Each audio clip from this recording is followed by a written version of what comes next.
Magandang araw sa lahat.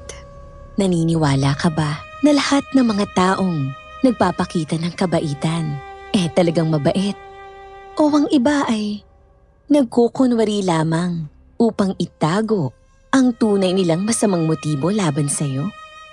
Kaya ko po yan naitanong ay dahil sa karanasan ng lola ko na si Eden. Maraming taon na ang nakakaraan. Subalit hanggang ngayon, sariwa pa din sa kanyang alaala ang mga nakakatakot na karanasang yun. Kaya patuloy din niyang ikinikwento sa amin. At iyon po ang isashare ko sa inyo ngayon. Ako nga po pala si Myla.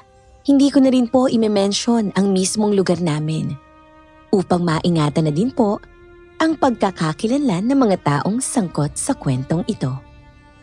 Dahil sa laki ng pagmamahal ni Eden kay Manny, ay nagawa niyang ipagkaloob ang kanyang sarili dito. Isang gabing nalasing sila at nag-celebrate ng kanilang 1-year anniversary. Mula nang maging magkatipan sila. Pero hindi inaasahan ni Eden na ang isang gabing yon ng pagpapaubaya ay magbubunga. Makalipas ang 2 buwan, ay na-delay na ang monthly menstruation niya. Nakaranas na din siya ng mga sintomas ng pagbubuntis, kaya para makasigurado, ay nagpa-check up siya at nalaman niya mula sa doktor na buntis na nga siya. Kaya kaagad siyang nakipagkita kay Manny.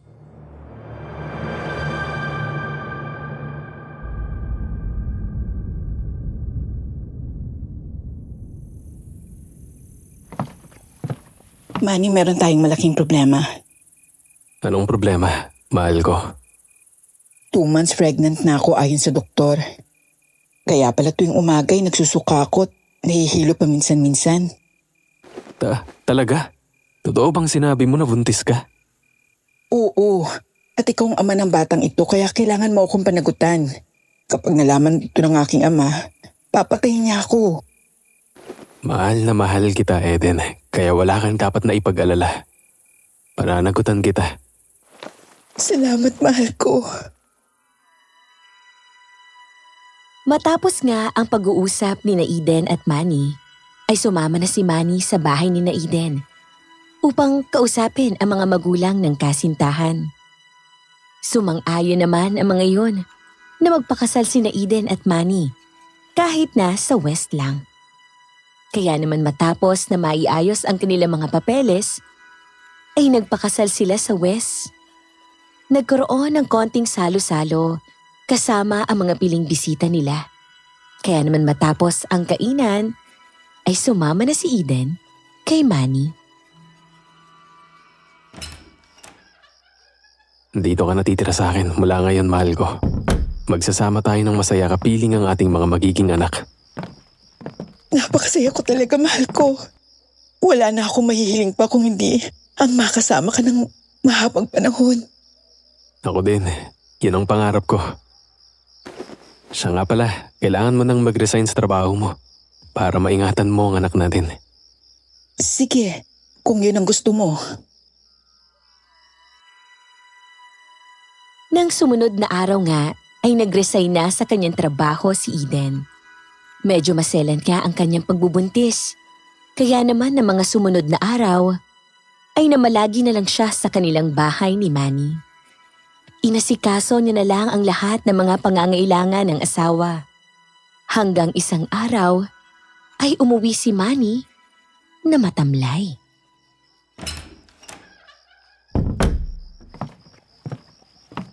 Bakit parang matamlay ka? Mayroon ka bang problema? Ay, may natanggap akong long distance call sa telepono kanina. Galing kay inay. Pinapauwi ako sa probinsya. O ano naman ang problema doon? Dapat nga ay matuwa ka dahil uuwi ka. Hindi ka ba nasasabik na makita ang inay mo? Nasasabik na din ako, mahal ko. Kaya lang kasi hindi niya alam na nag-asawa na ako. Hindi niya alam ang tungkol sa'yo. Ha? Hindi mo pa pala nababanggit sa kanyang pagpapakasal natin? Oo. Hindi ko alam kung anong magiging reaksyon niya pag umuwi ako na kasama ka. Ganun ba? Eh di sige. Kung hindi ka pa handang ipakilala ako sa kanila, hindi na lang ako sasama pag uwi mo. Hindi naman kita pwedeng iwan dito, mahal ko. Kapag umuwi ako, dapat kasama kita. Ipakikilala kita sa kanila, dapat kanilang tanggapin bilang asawa ko.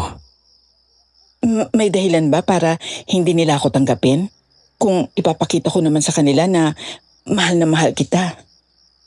Sa bagay, yun nga din ang nasa isip ko. Saka tayo namang dalawang magsasama. Kaya kung hindi ka niya tatanggapin, babalik agad tayo dito.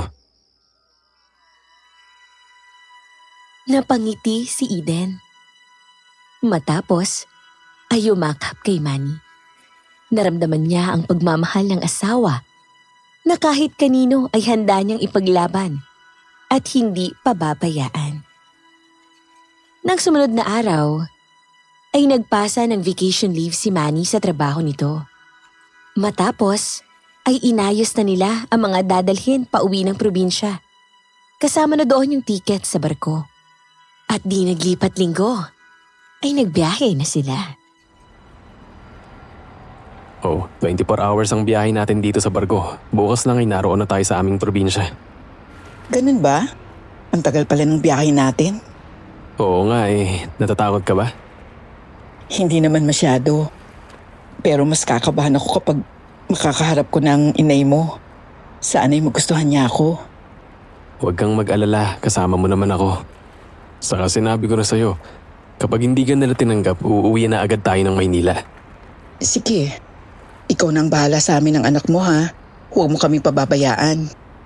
Oo naman, hindi ko kayo pababayaan kaya huwag ka nang mag-alala, okay? Nang akbayan ni Manny si Eden at pisili ng bahagya ang mga balikat niya, nabawasan ng bahagya ang pag-aalala niya. Mahaba at matagal ang paglalakbay nila sa dagat sakay ng barko. Pero makalipas ang maghapon at magdamag na biyahe, ay sumapit na nga ang barkong sinasakyan nila sa pier, sa probinsya ni Manny. Nang makababa sila ng barko, ay sumakay sila ng bus para naman makarating sa bayan ni Manny. Halos 5 oras din ang naging biyahe bago sila makarating sa mismong baryo ni Manny. Nay, nandito na po ako. Aba, ikaw nga ang anak ko. Mabuti naman at binagbigyan mo ang hiling ko na dalawin mo ako. Oo nga, Nay. Kasi nga halos 2 taon na tayong hindi nagkikita. Ay naku, hindi lang ako ang nasasabik na makita ka. Pati si... Hindi na ituloy ni Aling Nita ang sasabihin. Nang mapansin nito si Eden. Kaya naman saglit itong natigilan at pinagmasdan si Eden. Hinagod ng tingin mula ulo hanggang paa. Tapos ay muling binalingan si Manny. Kaya naman kinabahan si Eden. Lumakas ang kabog ng kanyang dibdib. Siya nga pala, Inay. Ito po si Eden, asawa ko. Asawa mo? Tama ba ang narinig ko, Manny? Nag-asawa ka nang hindi ko nalalaman? Opo, Inay. Asawa ko po si Eden. Mano po, Inay. Kumusta po? Nang kinuha ni Eden ang kamay ni Aling Nita at nagmano bilang paggalang, ay inabot naman ng matanda ang kamay nito. Pero makikita sa mukha ni Aling Nita ang lungkot. Ganon man ay pinilit pa rin itong ngumiti kapag kaharap si Manny. Mabuti naman at nakarating na kayo ng maayos. Pumasok na tayo sa loob ng makapagpahinga kayo. Ay, opo, Inay. Tayo na sa loob. Palagay ko marami tayong pag-uusapan. Oo, talagang marami. Ikaw naman kasi, masyado kang malihim na bata ka. Palagi na lang akong nagugulat sa mga nangyayari sa'yo. Kagaya na lang ng pag-aasawa mo. Pasensya ka na, Inay. Hindi ko agad nasabi sa'yo. Nang makapasok na sila sa loob ng bahay, ay ibinigay ni Eden ang mga pasalubong nila ni Manny. Lalo na ang paboritong siopaw ni Aling Nita. Nang abutin ni Aling Nita ang siopaw, ay tinitiga ni Aling Nita si Eden. Muli siyang pinagmasdan. Kaya naman, namula si Eden habang nakatingin kay Aling Nita. Buntis ka na pala, Eden? Opo, Inay. Sa tingin ko ay mga mahigit 2 buwan na yan. Abay, ingatan mo ang aking apo. Paano niyo po nalaman na buntis na ako, Inay? Naku sa edad ko ba naman na ito natural. Alam ko na ang lahat. Malaki na ang puson mo Opo, Inay. Mahigit 2 months na nga po ang tiyan ko. Kaya lang, ilang buwan na lang magiging lola na kayo, Inay. Ngumiti lang ng tipid si Aling Tita. Matapos niyon, ay nagtungo sa kusina si Aling Nita. Nagsimula na itong magluto ng pagkain. Kaya naman, matapos na makapagbihis ay lumabas sa kwarto si Eden. At nagtungo din sa kusina. Nilapitan niya si Aling Nita. Tulungan ko na po kay Inay. Naku, kaya ko na ito anak. Magpahinga ka na lang. Mahaba't nakakapagod ang biyahe nyo. Ayos lang po ako. O siya, hiwain mo yung mga gulay at magluto tayo ng pinakbet. Paborito yan ni Manny. Oo nga po. Minsan iyan din ang pinapaluto niya sa akin kapag namamalengke kami at mayroong mga sariwang gulay. Kung gayon ay matagal na pala kayong magkakilala ni Manny. Mga 2 taon na po. Nagkakilala po kami sa isang party. Tapos, naging magkatipan kami ng 1 taon bago po kami nagpakasal. Ay, masyado talagang malihim yang si Manny. Hindi ko rin ito inaasahan. Akala ko pa naman ay uuwi siyang binata pa. Pasensya na po kayo sa amin ni Manny. Ano pa nga bang magagawa ko? Nandyan na yan. O siya, ikaw na nga muna dito ha. Alam mo naman palang lutuin ang pinakbet. Opo, Inay. Lumabas ng kusina si Aling Nita. Pinuntahan nito si Manny na nasa loob ng kwarto at inaayos ang mga damit mula sa mga bag na dala ni Eden. Seryoso si Aling Nita nang lapitan ng anak at naupo sa papag na naroon. Bakit sinuway mo ang utos ko sa'yo? Alam mo naman na mayroong babaeng naghihintay sa'yo dito. Pero nag-asawa ka nang hindi ko nalalaman. Paano na ngayon si Salome? Pasensya na, Inay. Pero hindi ko naman gusto si Salome. Kahit anong pilit ko sa aking sarili, ay hindi ko naman siya magagawang mahalin. Bakit hindi? Ano ba ang kulang sa kanya? Maganda naman siya. Bata pa'y marami ng ari-arian at higit sa lahat ay mahal na mahal ka niya. Wala pong kulang sa kanya. Nasa kanya na nga po ang lahat pero kung hindi ko naman siya pwedeng dayain, mas lalo lang siyang masasaktan. Si Eden po ang mahal ko, Inay. At sana'y matanggap niyo siya bilang asawa ko. Kung si Salome ang naging asawa mo, makakasiguro ka ng magandang kinabukasan. Bakit pa kasi napakatanga mong bata ka? Pasensya na po, Inay. Hindi ko gustong magalit kayo sa akin pero pasal na po kami ni Eden. At kung hindi niyo matatanggap si Eden at ipipilit niyo pa din sa akin si Salome, bukas na bukas din po aalis na kami. Babalik na lang kami sa Maynila. Sa sinabing iyon ni Manny ay natigilan si Aling Nita. Matapos ay nawala ang inis at galit na kanina lang makikita sa mukha nito. Napalitan ng ngiti. Marahang hinawakan ang balat ni Manny. Hindi nila alam ay nakatayo pala sa tabi ng pintuan si Eden at nakikinig sa usapan nila. Wala naman akong sinabi na ayaw ko kay Eden, anak. Sinabi ko lang na patuloy na umaasa si Salome. Ang alam niya sa pagbabalik mo ay magiging kayo na. Ako na pong bahalang magpaliwanag kay Salome. Alam ko na matatanggap din niya ang lahat. Marami pa naman siyang makikitang lalaki na mas nakahihigit pa sa akin. O siya, sige na. Magbakasyon kayo ni Eden dito kahit na 2 linggo lang ha. Opo, Inay. Ganun nga po ang paalam ko sa aking trabaho kaya magkakasama tayo ng mga ilang araw. Nakangiti si Aling Nita. Niyakap naman ito ni Manny at hinimas ang likod. Napangiti naman si Eden nang makitang nagkasundo na ang mag-ina. Nabawasan na ang pag-aalala niya sa kanyang biyanan. Tapos ay maingat na siyang umalis doon at nagtungo sa kusina para ipagpatuloy ang pagluluto. Pero nagulat si Eden nang makita na nakaawang ang pintuan sa kusina. Kaya naman isasara sana niya yon nang makita niyang merong malaking aso na naroon at nakatingin sa kanya. Bahagyang umangil kaya lumabas ang mahahabang pangil. Manny! Manny! Nanay Nita!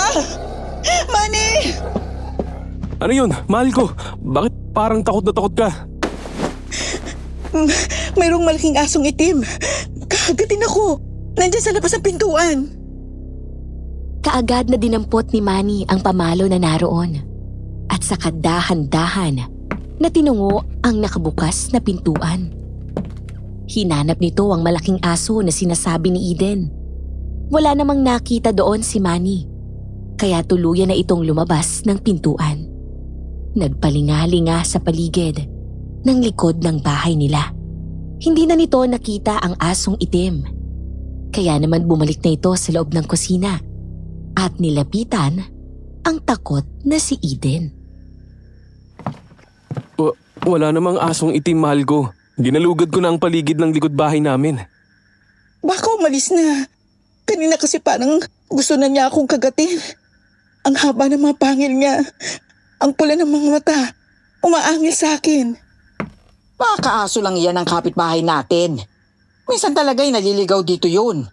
Saka, alam ko naman ang mga aso. Kapag hindi nila kilala ang mga taong nakikita nila, umaangil talaga ang mga yon. Ganun po ba? Sana hindi nila pinapakawalan ng ganung kalaking aso. Nakakatakot. Parang ang bangis. O sige na, wala na siya. Huwag ka na matakot. Baka makasama yan sa baby natin. Oo nga naman, Eden. Manny, ang mabuti pa kaya'y dalhin mo na sa kwarto si Eden. Ako na ang magluluto. Opo, Inay. Mabuti pa nga po. Nangyayain ni Manny si Eden patungo sa kwarto, ay sumama naman siya para mabawasan ang takot na kanyang nararamdaman. Nahiga siya sa papag na naroon. Parang naramdaman niya na bahagyang kumirot ang puso niya. Kaya napakagat labi siya. Teka, bakit Eden? Anong masakit sa'yo? Ang pusong ko. Masakit. Sabi ko naman sa'yo, huwag ka nang mag-alala eh. Wala na ang asong itim, huwag ka nang matakot, okay? Okay. Lalagyan ko na lang ng efficacent oil ito. Mamaya lang mawawala na din ang sakit nito. Kinuha ni Manny sa bag ang dala niyang efficacent oil at iniabot kay Eden. Nilagyan ni Eden ang puso niya. Pati ang pusod ay nilagyan ng efficacent oil. Kaya naman ilang saglit lang, nakaramdam siya ng ginhawa. Iyon naman ang pagkakataong pumasok doon si Aling Nita. Niyaya niya na itong kumain. Kaya naman, nagtungo silang tatlo sa kusina at kumain. Nang sumunod na araw, palabas ng bahay si Manny nang dumating si Salome. Kaagad na sumigaw si Salome. Tinawag ang pangalan ni Manny. Matapos ay patakbo itong lumapit kay Manny at nasasabik na yumakap. Manny, ikaw talaga ha? Dumating ka na pala, hindi ka man lang bumisita sa akin. Mabuti na lang at may nakapagsabi sa akin na nandito ka na. Salome kasi... Kasi ano, may problema ba? Ay... May asawa na ako. Nagulat si Salome, napatitig kay Manny. Tapos ay marahang bumitaw sa pagkakayakap kay Manny. Nangilid ang luha sa mga mata nito na pabuntong hininga. Tinutop nito ang dibdib. Saka muling binalingan si Manny. Totoo ba ang sinabi mo na nag-asawa ka na? Oo, Salome. Nag-asawa na nga ako at kasama ko siya ngayon. Pero bakit? Alam mo naman na naghihintay ako sa'yo, di ba? Kinasasabikan ko yung araw ng pagbabalik mo dito. Akala ko ngayong umuwi ka na ay magiging masaya na ako. Pero hindi pala. Umasa lang pala ako sa wala. Hindi naman kita pinaasa, di ba? Hindi ko naman sinabi na hintayin mo ako. Ginawa ko yon dahil mahal kita. Patawarin mo ako, Salome, pero hindi ko kayang suklian ang pagmamahal mo sa akin. Mayroon na akong asawa. Noon pa man ay sinabi ko na sa'yo na humanap ka na lang ng ibang lalaki kasi hindi ako ang bagay sa'yo. Ikaw lang ang gusto ko, Manny. Hindi ako magmamahal ng iba, kundi ikaw lang. Naputol ang pag-uusap ni na Salome at Manny.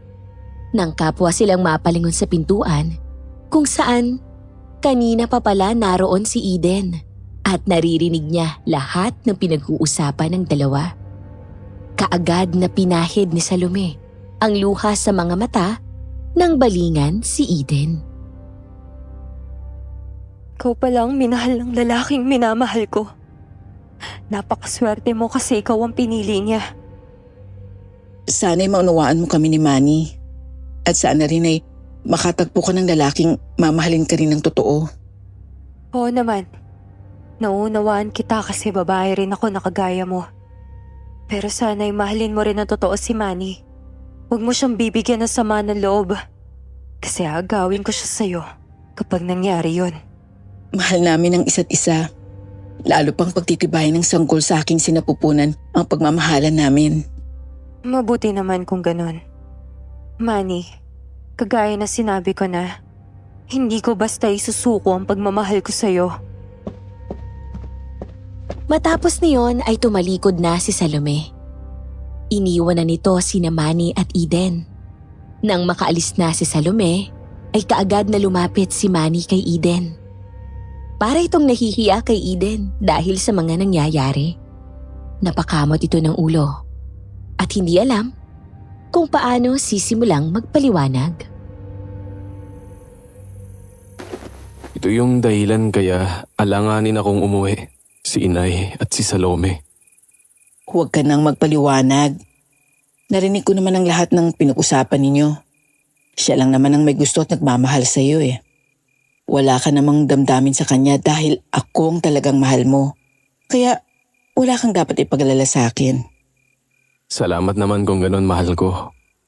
Pangako, ano man ang mangyari hindi kita pababayaan. Oo, alam ko yun. Siya nga pala, nasaan ang inay? Pagising natin wala na siya. Baka nagpunta sa palengke o kaya naman sa dalampasigan. Baka bumili lang ng sariwang isda. Nang mga pagkakataon naming yon, ay nakasalubong ni Aling Nita si Salome. Kaagad na sumimangot si Salome nang makita ang matanda. Parang nahihiya naman na lumapit si Aling Nita kay Salome. Lalo na nga at marami na ang naibigay at naitulong ni Salome dito. Nakakainis naman si Manny. Bakit hindi mo nalaman na mag-aasawa siya? Sana'y pinigilan mo. Alam mo naman kung gaano ko siya kamahal. Hindi ko rin kasi alam na nag-asawa na siya. Pati nga ako nabigla din nang makita na mayroon siyang kasamang babae nang umuwi. Kasal na ba sila? Iyon ang sinabi sa akin ni Manny. Kasal na daw sila ni Eden. Kaya wala na akong magagawa pa doon. Kailangan kong tanggapin ang babaeng yun. Pansamantala silang magbabakasyon sa akin. Kung magtatagal sila dito, magkakaroon ako ng pagkakataon para agawin si Manny. Hindi ko matatanggap na matalo na simpleng babae na kagaya niya. Kung ako ang masusunod, ikaw talaga ang gusto kong maging asawa ni Manny. Pero magkakaroon lang kami ng samaan ng loob na mag-ina kapag pinilit ko ang gusto ko. Kapag gusto, may paraan. Kapag ayaw, may dahilan. Alam mo na ang ibig ko sabihin. Napatitig si Aling Nita sa mga mata ni Salome. Waring nauunawaan nito ang gustong mangyari ni Salome. Kaya naman matapos niyon ay tahimik silang naghiwalay.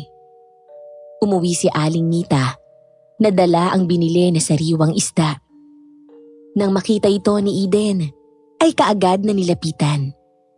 Nakangiti itong inabot ang biniling isda kay Eden. Masarap isigang ang sariwang tambakol. Maganda yan para sa mga nagbubuntis. Ikaw na ang magluto ha, anak. Saka mayroon din akong dala na gatas ng kalabaw. Inumin mo mamaya ha. Sige po, Inay. Ako na pong bahala dito. O siya, ako'y magpapahinga muna. Sumasakit na naman ang tuhod ko. Nirarayuman na naman. Naku, Inay. May dala akong efficacent oil at omega painkiller.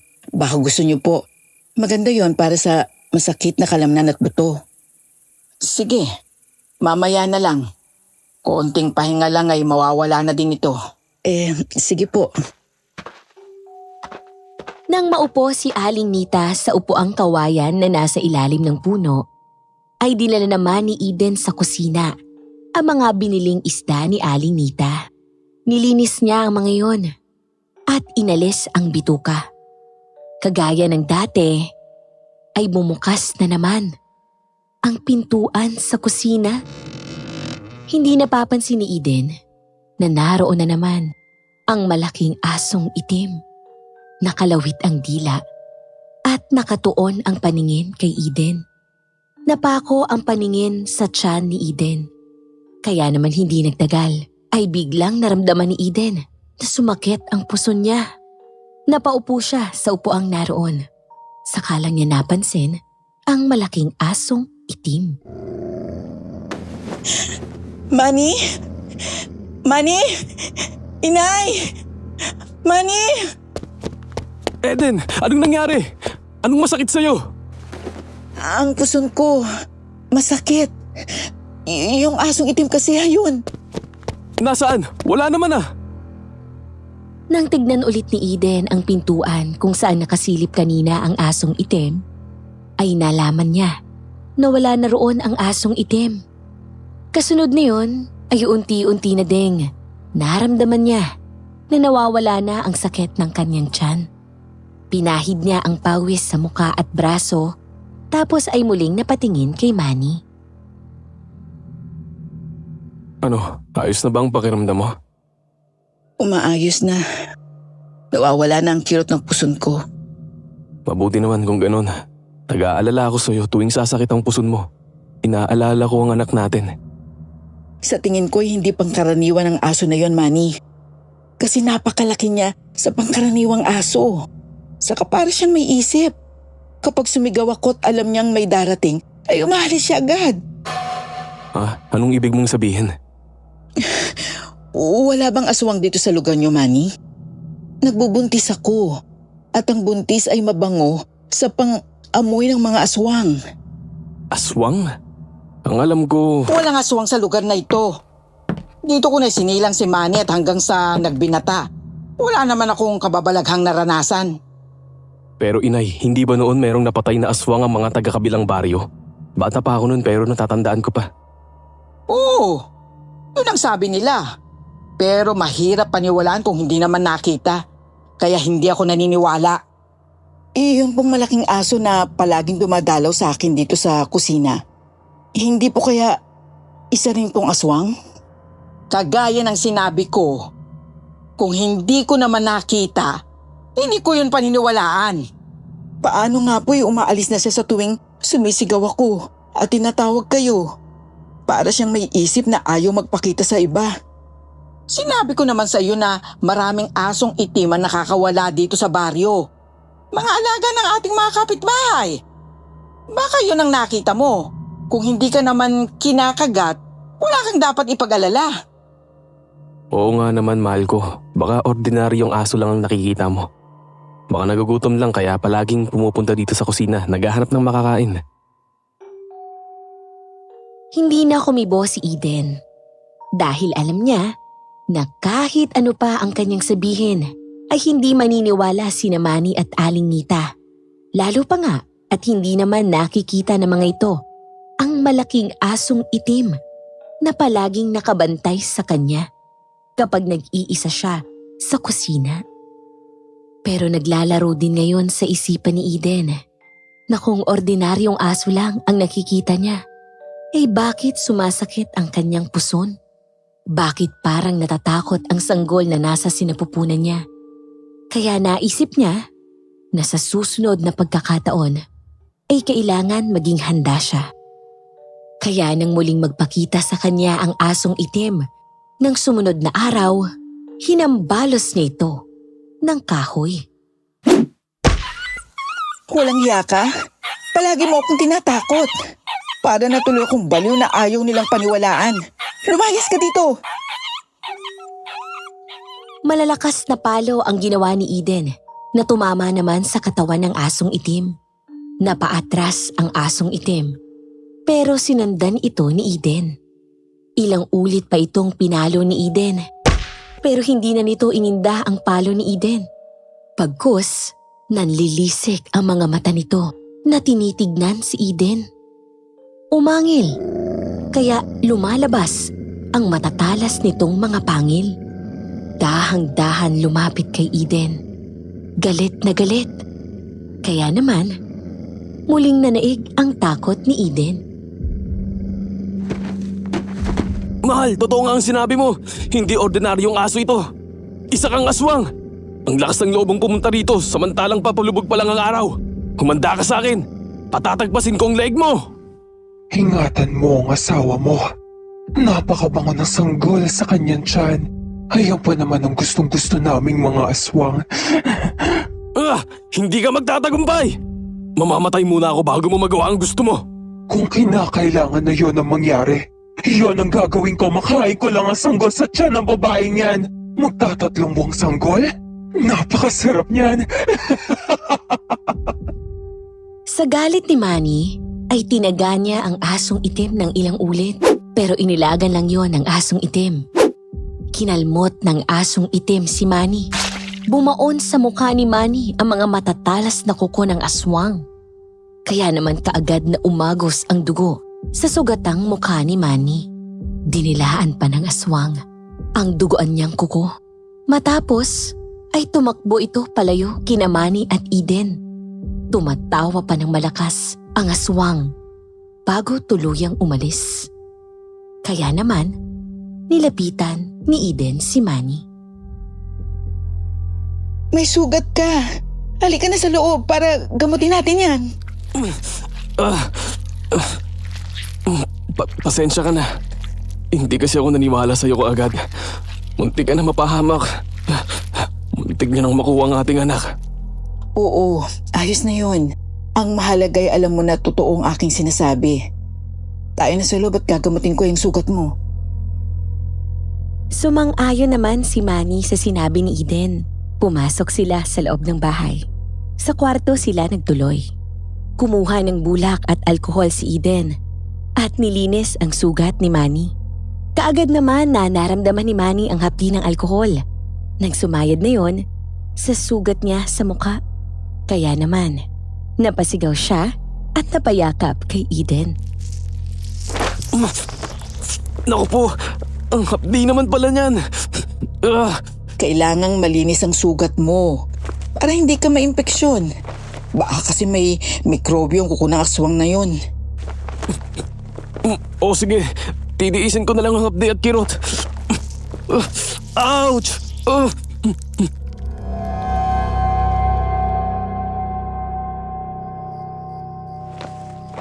Kinalmot po ako ng aswang, inay. Siya ang may gagagawa nito. Mabuti na lang at narinig kong sigaw ni Eden habang inahampas niya kanina ang aswang. Naku kung ganun pala, kailangan mo talagang mag-ingat, Eden. Opo, inay. Totoong may aswang na gumagala sa lugar na ito at ang target niya ay ang asawa ko.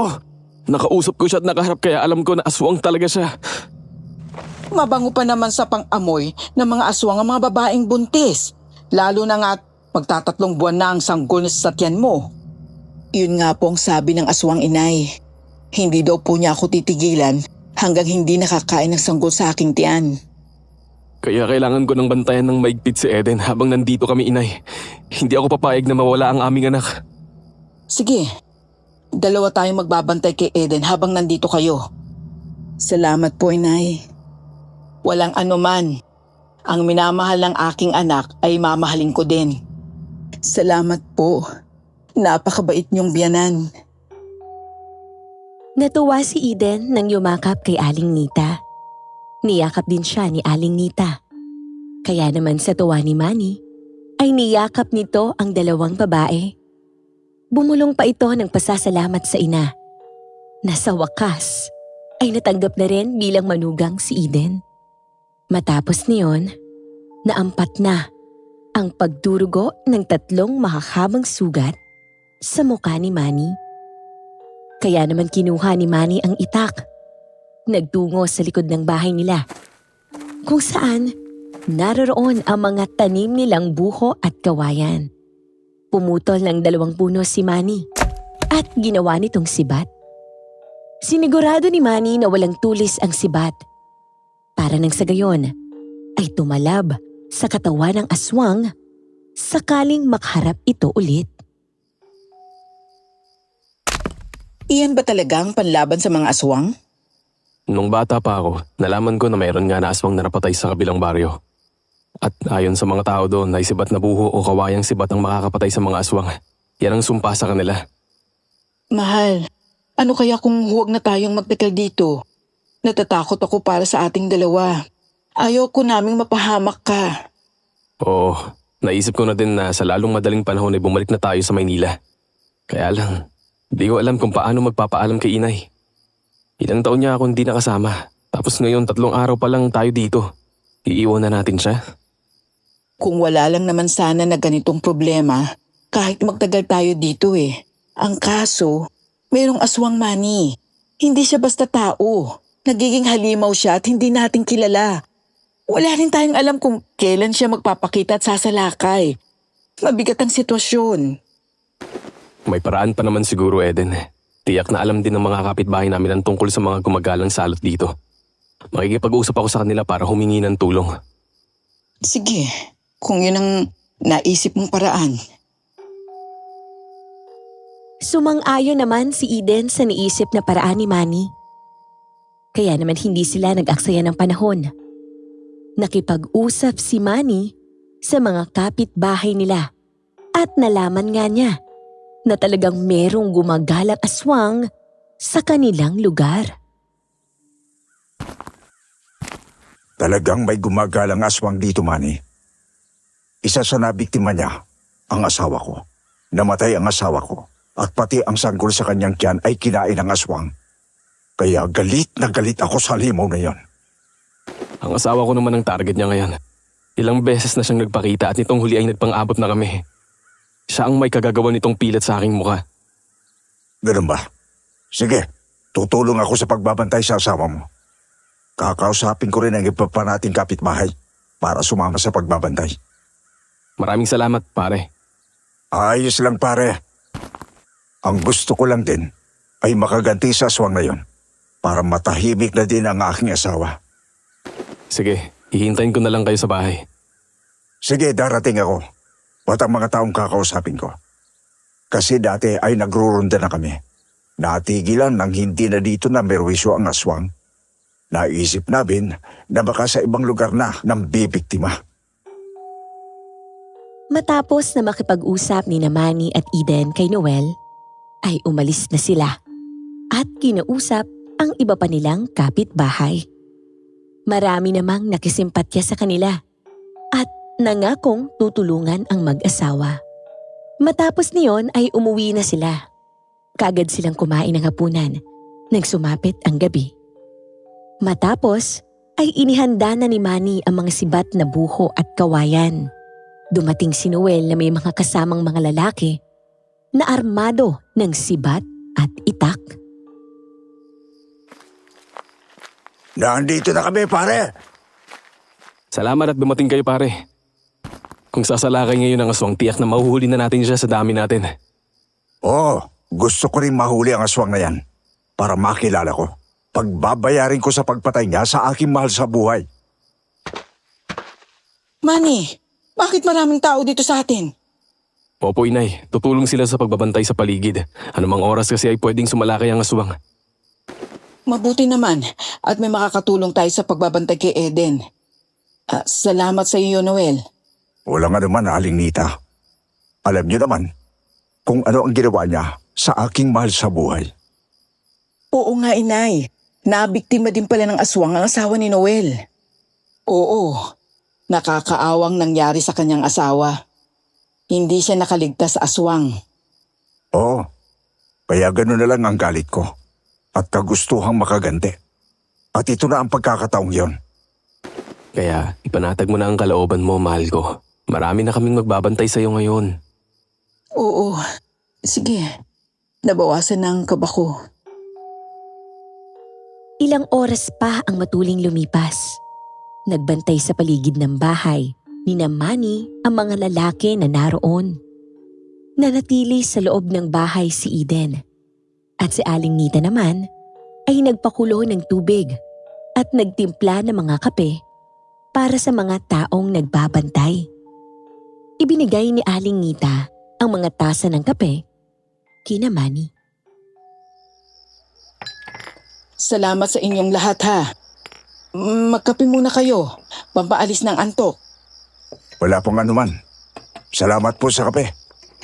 Inay, magpahinga na din po kayo. Kami nang bahala magbantay. Oo nga po, Aling Nita. Abay, sige. Mas mabuti pa nga.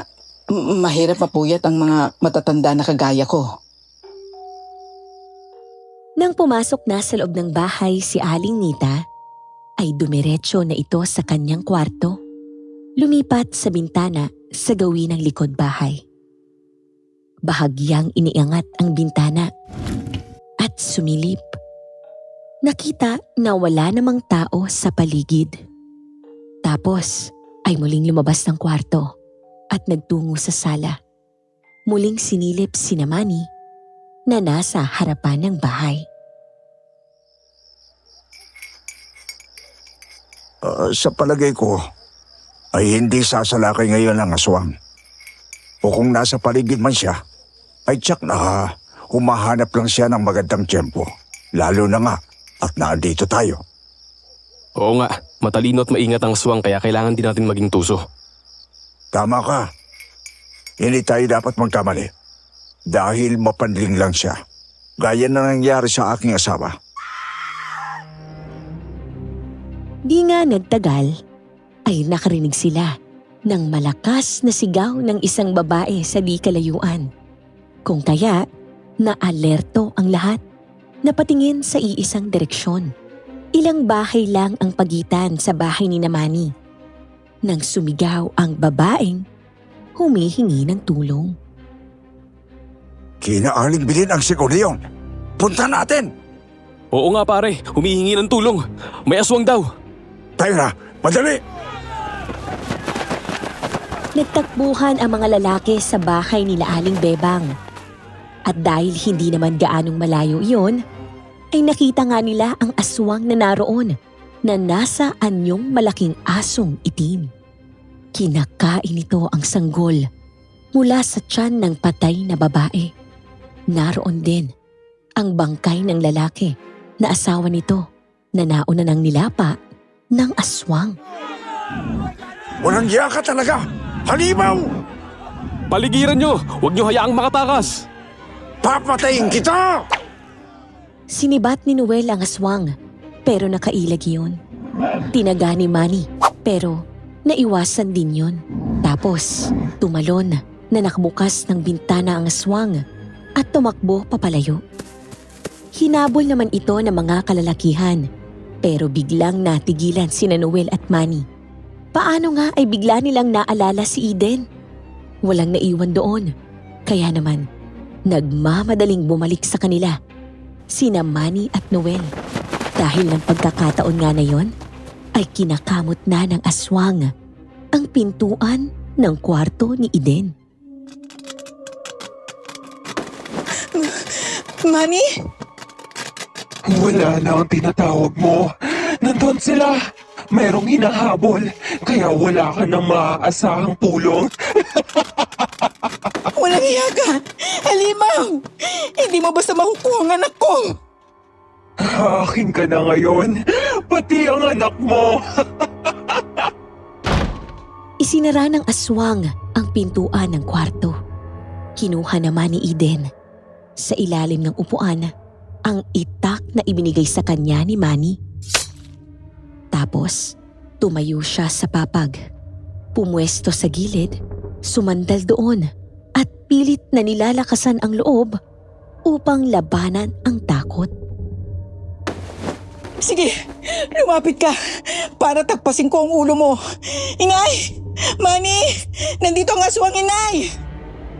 Mahimbing na ang tulog ng inay mo. Hindi ka na matutulungan yon, kaya akin ka na ngayon. Walang iya ka! Kampo ng kadiliman! Subukan mong lumapit! Tatagayin kita! Naglalaway na dahan-dahang lumapit ang aswang kay Eden. Akmang dadambahin na siya. Nang dumating sina Manny at Noel, tinadyakan ni Manny ang pintuan ng kwarto. Kaya naman nang bumukas yun ay nakita nila ang aswang. Nang pumasok sila sa kwarto ay nagmamadali namang tumakas ang aswang. Pinilit wasakin ng dingding na sawali. Kaya naman nakalabas ito at nakatakas. Saan ka ba galing? Sabi mo hindi mo ako iiwanan. Alam mo bang takot na takot ako habang kaharap ko ang halimaw na yon? Muntik na niya akong mapatay. Tama na. Nandito na kami. Pasensya ka na. Mayroon kasing aswang na sumalakay doon kina Aling Bebang. Kaya nagpunta kami ron. Mabuti na lang at naalala ka namin ni Noel. Kaya bumalik kami agad dito. Tama nga ang hinala namin. Kaya bumalik kami agad. Kung ganun, kung mayroong aswang na sumalakay kina Aling Bebang at mayroon din dito, ibig sabihin, dalawa ang aswang. Pwede nga na ganun. Naputol ang pag-uusap nila nang bumukas ang pintuan ng kwarto ni Aling Mita. Pupungas-pungas na lumabas ng kwarto ang matanda at lumapit kina Manny. Pinagmasdan muna nito si Eden at nakita nga na umiiyak si Eden. Kaya naman gano'n na lang ang pagtataka ni Aling Mita. Eden, anak, ano ang nangyari? Mayroon pong aswang na nakapasok dito. Nasalisihan si Manny. Kaya pala umalis sila at nagpunta kina Aling Bebang. Naiwanang bukas ang pintuan ng bahay kaya nakapasok dito sa kwarto kong aswang. Naku, Manny, bakit naman naging pabaya ka? Mabuti na lang at nakabalik din kayo agad. Kung hindi ako baka bangkay niyo nang inabutan ng asawa mo. Oo nga po. Pasensya na. Inay, bakit hindi nyo rin po narinig ang pagsigaw ni Eden?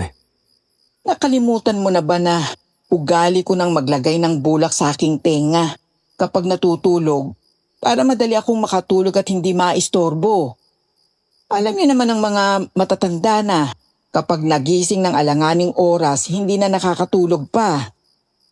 Ganun po ba? Mabuti na lang at may binigay din akong itak kay Eden. Pasensya ka na, anak. Eden, hindi ko narinig eh. Nang alisin ni Aling Nita ang isa pang bulak sa isang tenga at ipinakita kay Manny, tsaka lang nakumbinse si Manny sa mga sinasabi ng ina. Matapos ay nilapitan ni Manny ang nawasak na dingding ng kwarto. Inayos ni Manny ang nawasak na dingding. Kumuha ng pako at martilyo, saka ilang piraso ng buho. Inilagay niya doon. Inay, parang hindi ko na po kayang tumagal dito. Okay lang po sana kung hindi ganito ang sitwasyon pero ayaw ko na mamatay ng maaga. Ayaw ko ding ilagay sa alanganin ang buhay ng aking anak. Gusto ko na po nang bumalik ng Maynila. Aalis ka na, pero ginagawa naman namin ang lahat para maingatan ka. Sinuwerte lang po ako ngayon. Pero paano kung hindi na ako makaligtas? Paano kung hindi dumating si Manny? Siguradong malamig na bangkay na ako pati ang aming anak. Kaya pagsikat ng araw aalis na po ako. Sige, kung uuwi ka na sa inyo wala na akong magagawa diyan. Ipapahatid na lang kita kay Manny sa pier bukas. Kapag umuwi po si Eden, sasama na ako sa kanya, inay. Hindi ko siya papayagan na magbiyahing mag-isa. Kung ganon, iiwanan mo na din ako kahit alam mo na ganitong sitwasyon na mayroong gumagalang salot. Iiwanan mong nag-iisa ang kawawa mong ina. Pero asawa ko po si Eden. At ako lang naman ang iyong ina na nagsilang at nagpalaki sa iyo. Ang asawa, mapapalitan. Napakaraming babae. Pero ang ina, nag-iisa lang. Kapag nawala, wala ka na makikitang kapalit ko. Kaya mamili ka, ang asawa o ang iyong ina. Inay, bakit naman kailangan dumating tayo sa ganyang usapan na kailangan kong mamili? Alam niyo naman na pareho ko kayong mahal. Alam niyo naman na pareho kayong mahalaga sa akin. Natural. Iiwanan mo ko dahil sa asawa mo. Sige, sumama ka sa kanya at kalimutan mo na lang ako. Iwanan mo na akong mag-isa dito. Pero inay, Tumalikod na si Aling Nita. Bakas sa muka ang matinding tampo kay Manny. Kumuha ito ng bandana at saka lumabas ng bahay. Nang makita naman ito ni Manny, ay kaagad na hinabol ang ina sa labas ng bahay. Hinawakan sa kamay para pigilan.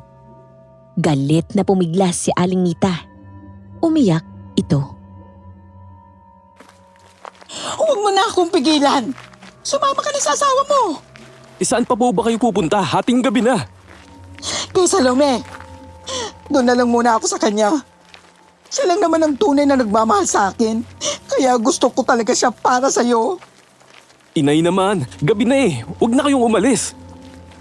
Kung aalis na kayo bukas, doon na muna ako kay Salome. Ayaw kong makita ang pag-alis niyo. Kasi di ko alam kung ilang taon na naman bago tayo magkita ulit. Kaya alis na muna ako. Inay, tama si Manny. Delikadong panahon. Huwag na kayong umalis. Ikaw ang dahilan kaya lumalayo ang loob sa akin ng anak ko. Alam mo na ngayon lang kami nagkasama pero nagmamadali kang umuwi. Sa bagay, hindi kita masisisi dahil sa kababalaghang nangyayari dito. Wala kang kasalanan doon. Itong tanga kong anak ang may kasalanan. Tapos ay nagtuloy-tuloy nang umalis si Aling Nita. Hindi na nagawa pa ni Manny na pigilan ng ina. Nagtuloy si Aling Nita. Natahakin ang madilim na daan. Nang makita nito na sinusundan siya ng mga lalaking pinakiusapan ni Manny na ihatid sa bahay si Salome, ay nilapitan ni Aling Nita ang mga iyon. Nagpasalamat at sinabing bumalik na kay Manny. Sabihin na maayos siyang nakarating sa bahay ni Salome. Kaya naman umalis na ang mga lalaki at bumalik kay Manny. Pasensya ka na. Dahil sa akin nagkakaroon kayo ng samaan ng loob ng inay mo. Wala kang dapat ihingi ng sorry, mahal ko. Handa kitang ipaglaban kahit kanino. Kasi mahal kita. Pati na din ang ating magiging anak. Ayaw talaga sa akin ng inay mo. Si Salome talagang gusto niya para sa'yo. Kagaya ng sinabi ko, ikaw lang ang mahal ko, Eden. Kaya bukas na bukas din pagsikat ng araw aalis na tayo dito. Pero sana ayusin muna natin ang problema kay inay bago tayo umalis. Mahirap naman na tuluyan kayong magkaroon ng samaan ng loob. Sige, susunduin ko siya bukas sa bahay ni Salome. Maya-maya lang ay naputol na ang pag-uusap ni na Eden at Manny nang makarinig sila ng sigaw mula sa labas ng kanilang bahay.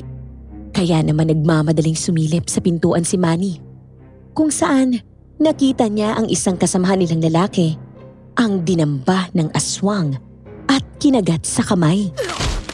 Nang tatagain niyo ni Noel ay umilag at nagtago sa dilim.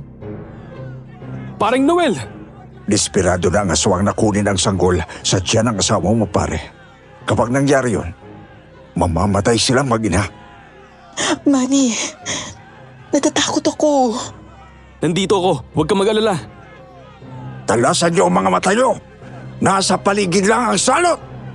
Pare, dito ka muna. Gamutin natin ang sugat mo. Sumunod naman kay Manny ang lalaking sugatan na nakagat ng aswang. Lumapit, kaya naman binuhusan ni Manny ng alkohol ang sugat niyon para labanan ang kamandag ng aswang. At matapos ay binalutan ng tela upang maampat ang pagdurugo niyon. Pero hindi pa natatapos balutan ni Manny ang braso ng lalaki ay lumusob na naman ang aswang. At sa pagkakataong ito, dalawa na sila. Kaya naman, nagkagulo silang muli. Sabi ko na nga ba, hindi lang iisa ang aswang. Oo nga, dalawa pala sila. Mabuti naman. At kayo na ang lumapit. Hindi na kami mahihirapan na hanapin kayo. Papatayin niyo ang mga salot na yan. Kayong lahat na narito ang papatayin namin. Sagabay kayo sa aming mga plano. Hindi niyo makukuha ang aking anak. Mga kampon kayo ng dyablo. May gaganti ko na din ang aking asawa na pinatay ninyo. Sinibat ni Noel ang isang aswang. Nakailag lang ang aswang. Kaya naman binunot ni Noel ang mahabang itak. Kumislap ang talim sa liwanag ng buwan. Sinugod nito ang aswang at ilang ulit na tinaga. Paulit-ulit lang yon na inilagan ng aswang. Tapos, dinamba ng aswang ang lalaki na naroon. Kinagat sa leeg at matapos ay inihagis kay Noel. Walang buhay na bumagsak ang lalaki. Pare, bantayan mong mabuti ang asawa mo. Kami na ang bahala dito. Oo, pare. Mamamatay kayong lahat, mga hangal! Kasunod niyon ay sumugod naman ang ikalawang aswang. Dinamba nito ang unang lalaki na humarang dito. Kinagat ito sa braso nang magpambuno sila. Matapos ay kinagat sa leeg. Bumaon doon ang matatalas na pangil. Pero bago tuluyang mapatay ang lalaki, ay sinibat ito ng isa pang lalaki na naroon. Nadaplisan ng sibat sa tagiliran ang aswang. Nasugatan ang aswang na lalong kinagalit niyon. Sinugod ang lalaking sumibat sa kanya. Dinamba at ginamit ang matatalas na kuko para sugatan ang lalaki. Noon naman nagkaroon ng pagkakataon si Manny. Gamit ang sibat, tinuhog niya ang nakatalikod na aswang. Mamatay ka, halimaw! Hindi mo makukuha ang aking anak! Agaw buhay na bumagsak ang isang aswang. Kaya naman nagulat ang ikalawang aswang. Nang makita ang nangyari sa kasamahan ay mabilis na tumakbo papalayo. At naglaho ng tuluyan sa dilim. Pinaligiran naman ni Manny ang agaw buhay na aswang. Noon, unti-unting nagbago ang anyo ng aswang. Naging tao. Naging si Aling Nita.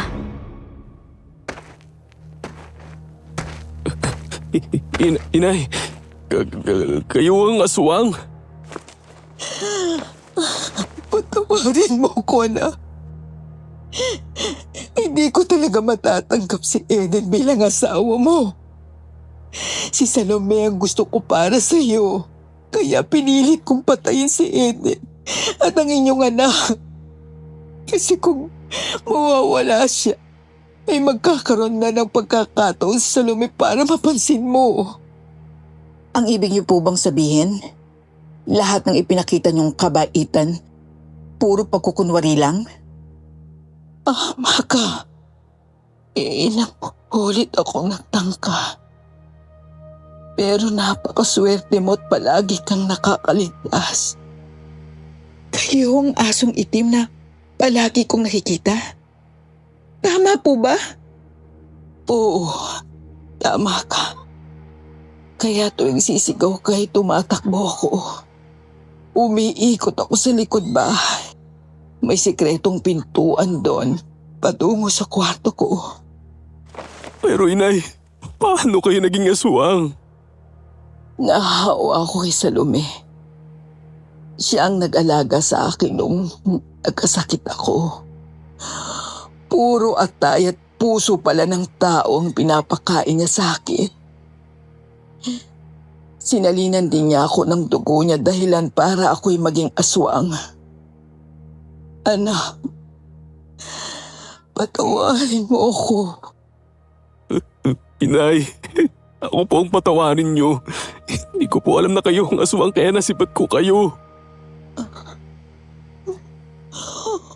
Huwag kang umiyak. Siguro ito talaga ang tadhana ko, Noe. Ang talagang pumatay sa mag-ina mo ay si Salome. Kung ganon, ay siya pala ang dapat kong singilin na Aling Nita. Tumango si Aling Nita. Ngumiti ng bahagya kay Noel. Tapos ay hinawakan ng mahigpit ang kamay ni Manny. Nanginginig ang buong katawan ni Aling Nita. At matapos niyon ay ipinikit na ang mga mata. Tuluyan ang nalagutan ng hininga. Kaya naman, niyakap ito ni Manny at impit na umiyak. Bakas sa muka ang pagsisisi. Pare, si Salome, baka makatakas. Susundan namin siya. Sige pare, hindi dapat makatakas sa mga kampo ng kadiliman na kagaya niya. Tayo na mga kasama! Sumang-ayon naman ang lahat. Sumunod lahat kay Noel. Inalis naman ni Manny ang sibat na buho na nakatarak kay Aling Nita. Matapos ay binuhat ni Manny ang bangkay ng ina sa loob ng kanilang bahay. Inhiga sa kwarto niyon. Kinumutan. Matapos ay nilapitan niya si Eden. Napatuloy pa rin ang pag-iyak. Niyakap ni Manny si Eden. Bantayan mo si inay. Sisingilin ko lang ang aswang na si Salome sa ginawa niya sa aking ina. Kung hindi niya ginawang aswang si inay, hindi aabot sa ganito ang lahat. Mag-iingat ka. Matapos na bumitaw si Manny sa pagkakayakap kay Eden, ay dinampot ang itak at lumabas ng bahay. Nang makita ang sibat na buho, ay dinampot din iyon at nagmamadaling sumunod kina Noel sa bahay ni na Salome.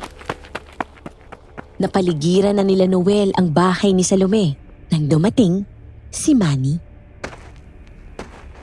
Sa palagay mo ba pa rin nandyan pa rin siya sa bahay niya? Hindi kaya nakatakas na rin siya? Hindi ako sigurado, pare. Pero ang aswang ay hindi basta aalis nang hindi dala ang kanilang buhay na koral. Yun ang ginagamit nila para gamutin ng mabilis ang kanilang mga sugat. Kaya nga ibig sabihin ay nandyan pa siya kasi binaligan niya ang koral niya. Oo, tama ka. Tama nga si Noel. Nang dahil sa pagkakataong iyon, ay nakalagay na sa isang maliit na bag na yari sa tela ng koral na hawak ni Salome. Lalabas na sana ito ng bahay nang mapaatras, nang makita na mayroon ng mga taong nakapaligid sa kanyang bahay. Galit na galit si Salome. Ang walang iyang matanda na yon. Mamamatay na lang, ikinanta pa ako. Nalaman tuloy ng mga tonlihim ko. Pero kailangan ko makalabas dito at makatakas. Muli ay nagpalit ng anyong halimaw si Salome. Tapos ay marahang lumabas ng pintuan sa likod ng kanyang bahay. Pero bago pa siya makalabas ng bakuran, ay nakita na siya ng lalaking nakabantay doon. Sinibat si Salome. Kahit na iwasan niya ang sibat ng lalaki, ay narinig naman ng iba pa ang pagsigaw ng lalaki. Kaya naman, ang iba pa ay nagpunta roon at napaligiran si Salome. Kaya naman lumaban ng buong bangis si Salome. Kinagat niya ang unang lalaking nadamba. Ikaw ang papatayin ko! Isusunod na kita sa kanila! Halimaw ka talaga! Isa ka pa! Kung hindi ka magiging akin, hindi ka rin papakinabangan ng iba! Pinaligiran na ng mga taong naroon si Salome. Nang umatake ang mga lalaking naroon, ay lumaban ng buong bangis si Salome. Pero Nanaig ang paghahangad ni Noel na maigante ang mag-ina nito sa pagiging biktima ni Salome. Tinaga ni Noel si Salome. Naputol ang kamay ni Salome ng isa lagyon. Nang mapaatras si Salome, ay sinabat naman ito ni Manny. Sapol sa dibdib si Salome. Agaw buhay na bumagsak si Salome.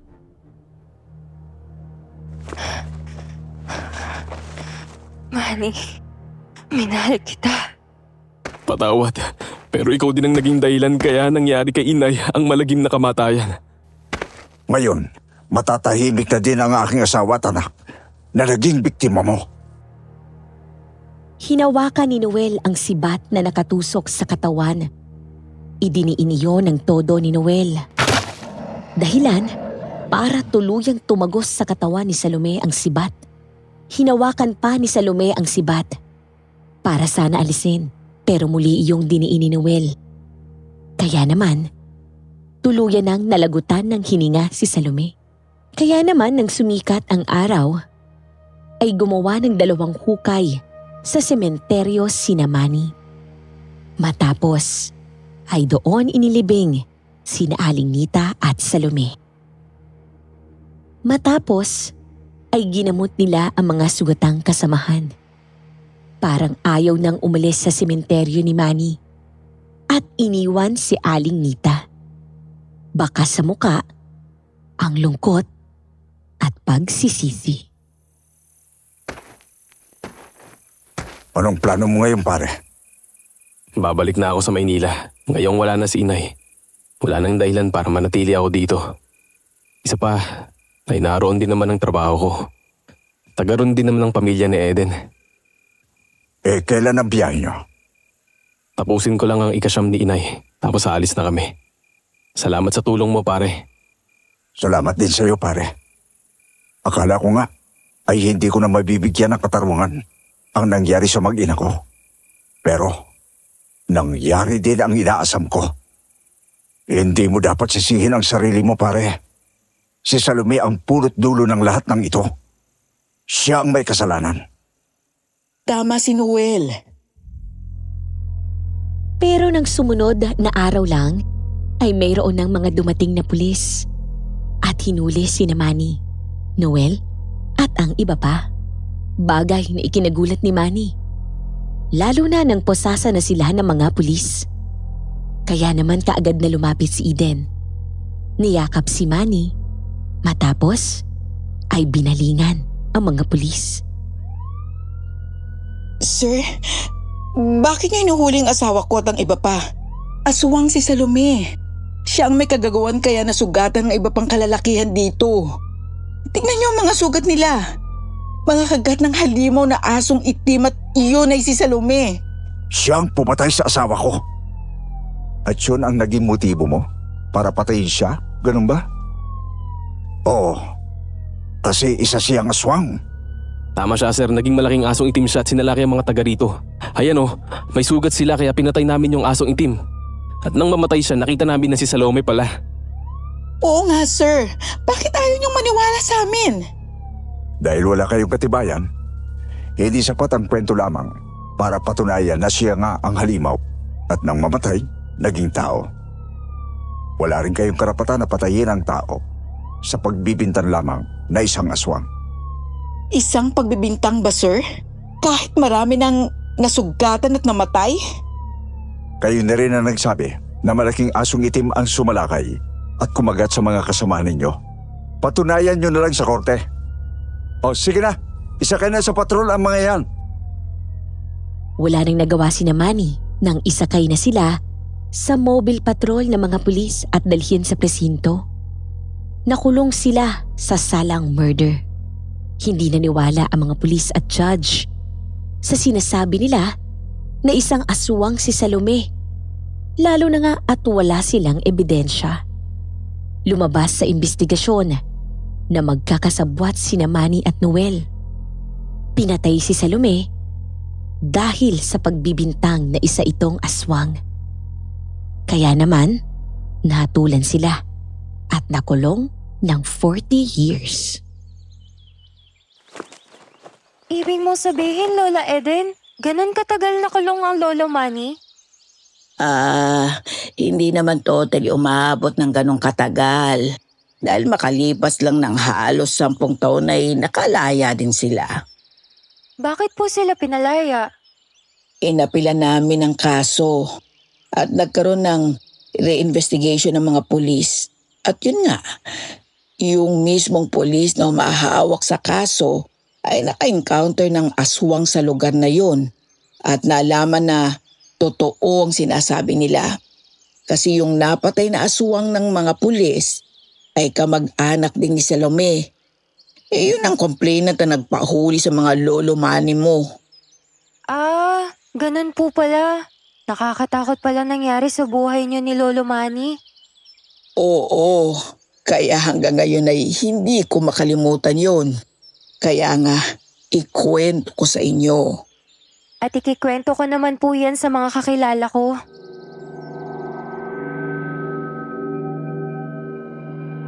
Magandang araw na naman sa inyo mga kasityo pangil. Eto na naman ang inyong lingkod para sa isa na namang nakapangingilabot, nakakatakot at puno ng kababalaghang episode dito sa Sityo Pangil. Tulad na lang ng kwentong ipinadala sa atin ngayon ng ating letter sender for today na nakiusap sa ating itago na lang daw natin siya sa pangalang Larry. Ano nga bang nakakatakot na kwento tungkol sa kakilala niyang tubero na di umano ay nagkaroon daw ng isang matinding engkwentro sa isang aswang? Halina't simulan na nating tunghayan ang kanyang istorya. Magandang araw po sa inyong lahat ng nakikinig dito sa bagong channel na Sityo Pangil, na simula nang madiskubre ko dahil sa pakikinig ng kasamahan ko sa trabaho ay nahook na rin ako. Kaya ito po at naisipan ko na ring magpadala ng sarili kong kwento. Gusto ko po sanang itago niyo na lang ako sa pangalang Larry para na rin po sa sarili kong privacy. Dahil ito pong kwentong ibabahagi ko sa inyo ngayon ay medyo matagal na ring ibinaon sa limot ng mga taong nakakaalam nito. Dahil sa sobrang brutal at tila hindi makatotohanang karanasan ng isa sa mga naging kapitbahay noon ng tatay ko sa probinsya nila na hindi ko na rin babanggitin ang eksaktong pangalan. Tungkol po ito sa isang tubero na itago na lang natin sa pangalang Mang Kanor. Kilala po siya hindi lang dahil sa siya lang ang nag-iisang tubero noon sa lugar nila, kundi dahil palagi raw po siyang laman ng tsismisan noon dahil sa kabi-kabilang babaeng nahuhumaling sa kanya. Babaero daw po kasi itong si Mang Kanor. Malakas ang karisma sa chicks, samantalang hindi naman daw po siya kagwapuhan.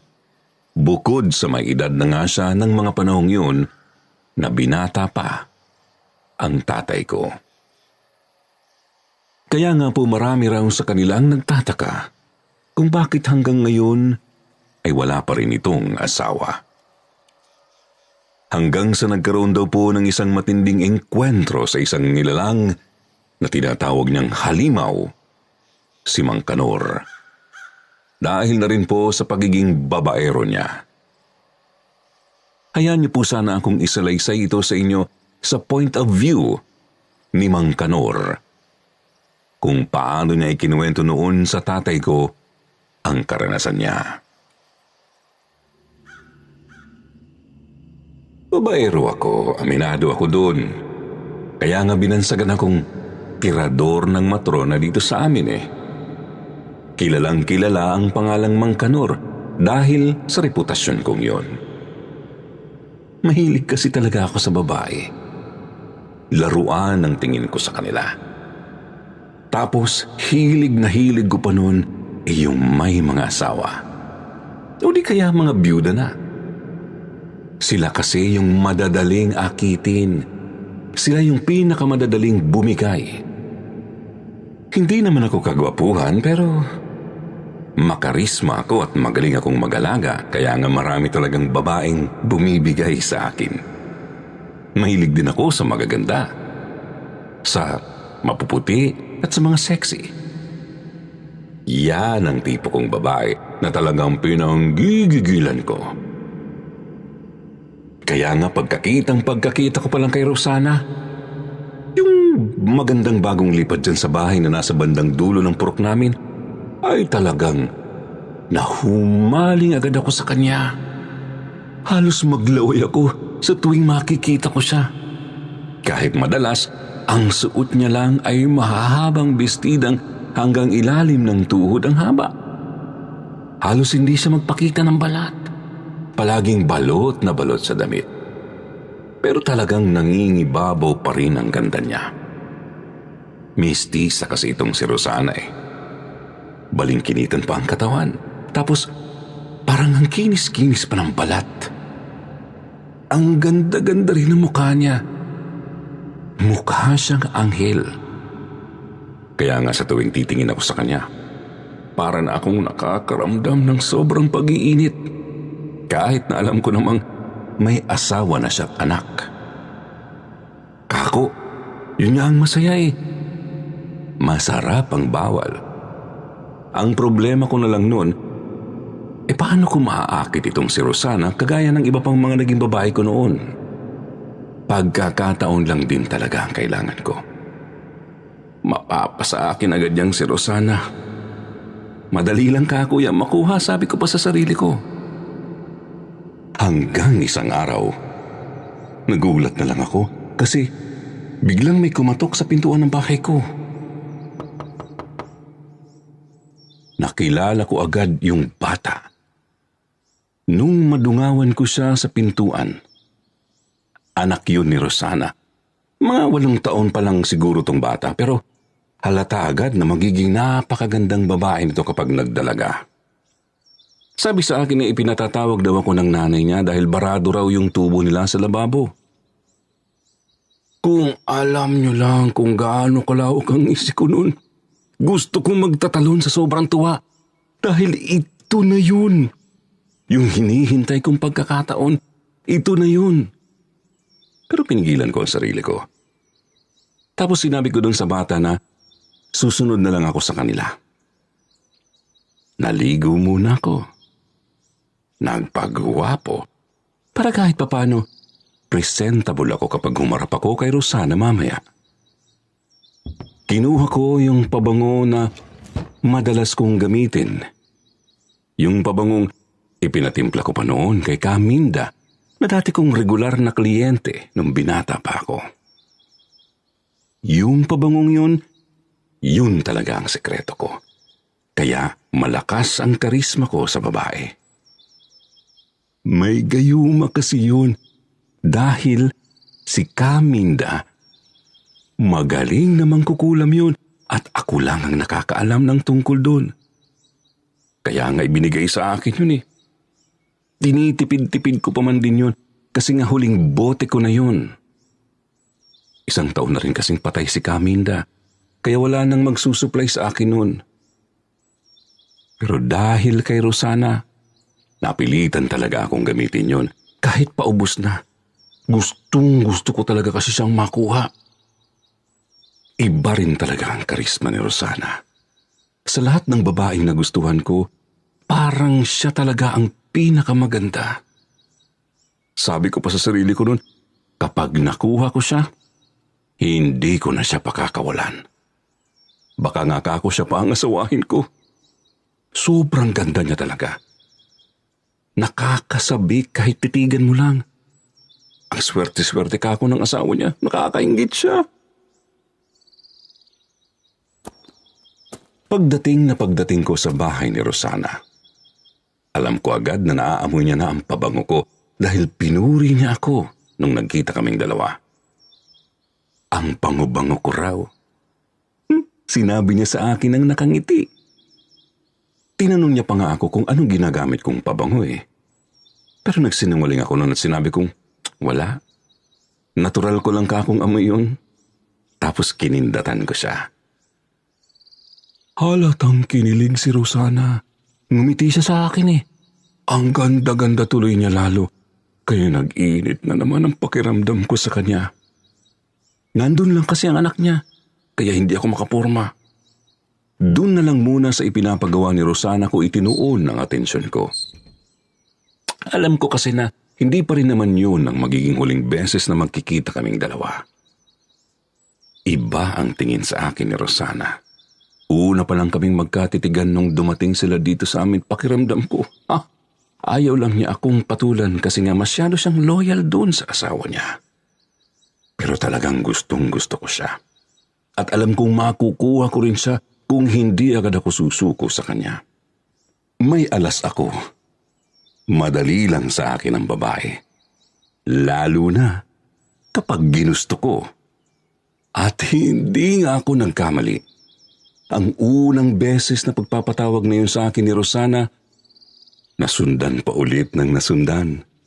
Wala yatang 1 linggo na hindi ako pinapupunta ni Rosana sa bahay nila.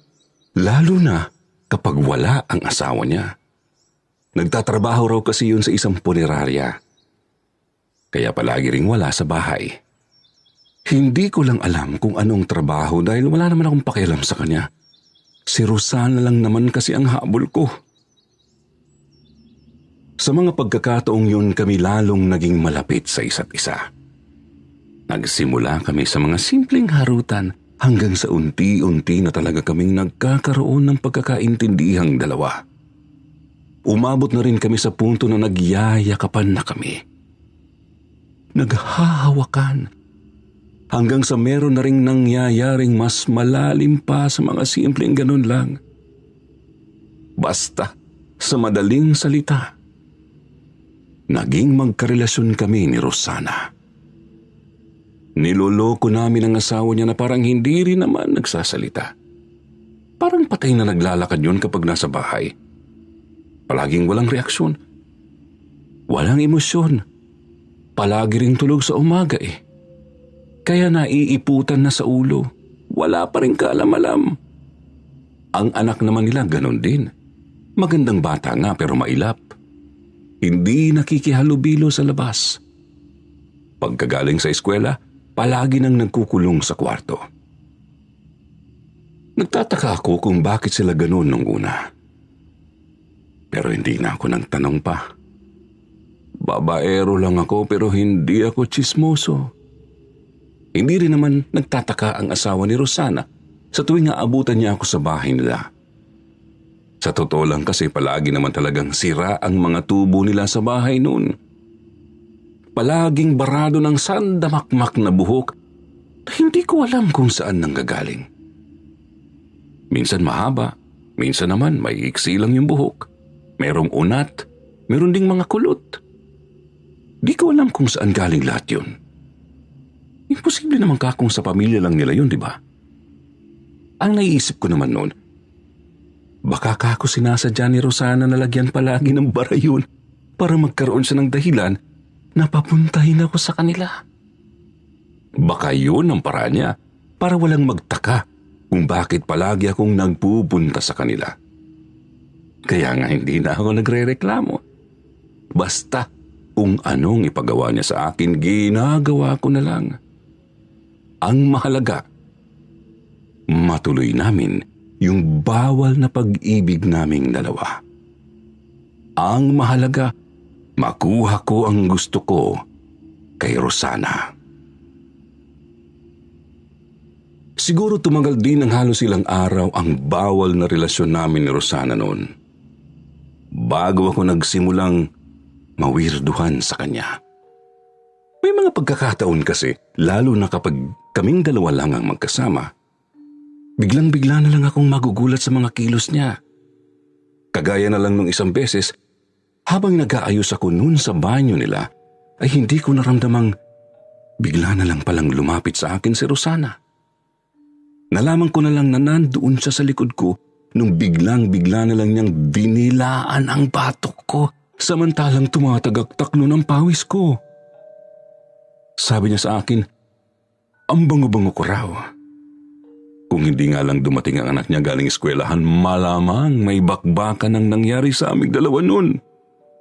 Meron ding pagkakataon na nahuli ko siyang nakatitig lang sa akin habang nakakagat labi. Para siyang natatakam na hindi ko maintindihan eh. Ako naman tuwang-tuwa ako noon. Guwapong-guwapo pa nga ako sa sarili ko. Sabi ko pa nga, kahit may edad na ako, bentang-benta pa rin ako sa mga katulad ni Rosana. Sa totoo lang, kung ipagsasabi ko noon na may relasyon kaming dalawa, walang maniniwala talaga sa akin. Sobrang laki rin kasi ng tanda ko sa kanya. Siguro mga nasa 20 taon din. Kaya kahit palagi akong nagpupunta sa kanila, kahit isang beses ay wala man lang akong narinig na napag-usapan kaming dalawa. Noong una, mga ganung bagay pa lang napapansin kong ginagawa ni Rosana. Hanggang sa umabot na rin sa puntong nagagawa niya na akong puntahan ng personal sa bahay ko dahil daw sa sobrang pagkasabik niya sa akin. Hindi na raw niya kayang makatagal nang hindi ako nakikita sa araw-araw. Gusto niya raw ay palagi kaming magkasama. Gusto niya palagi niya akong naaamoy at nalalasahan. Ito na rin yung mga oras na nagtataka na ako. Kasi hindi na lang mga simpleng kumpul ng buhok ang nakikita kong nakabara sa mga tubo ng lababo at kubeta sa bahay nila. Isang beses nga, nagulat ako kasi paghugot ko sa nakabara sa tubo, nakita kong puro malalaking uod ang nandoon. Meron din kasing gutay-gutay na laman na nakasiksik doon sa tubo. May buto pa na parang pinilit lang durugin.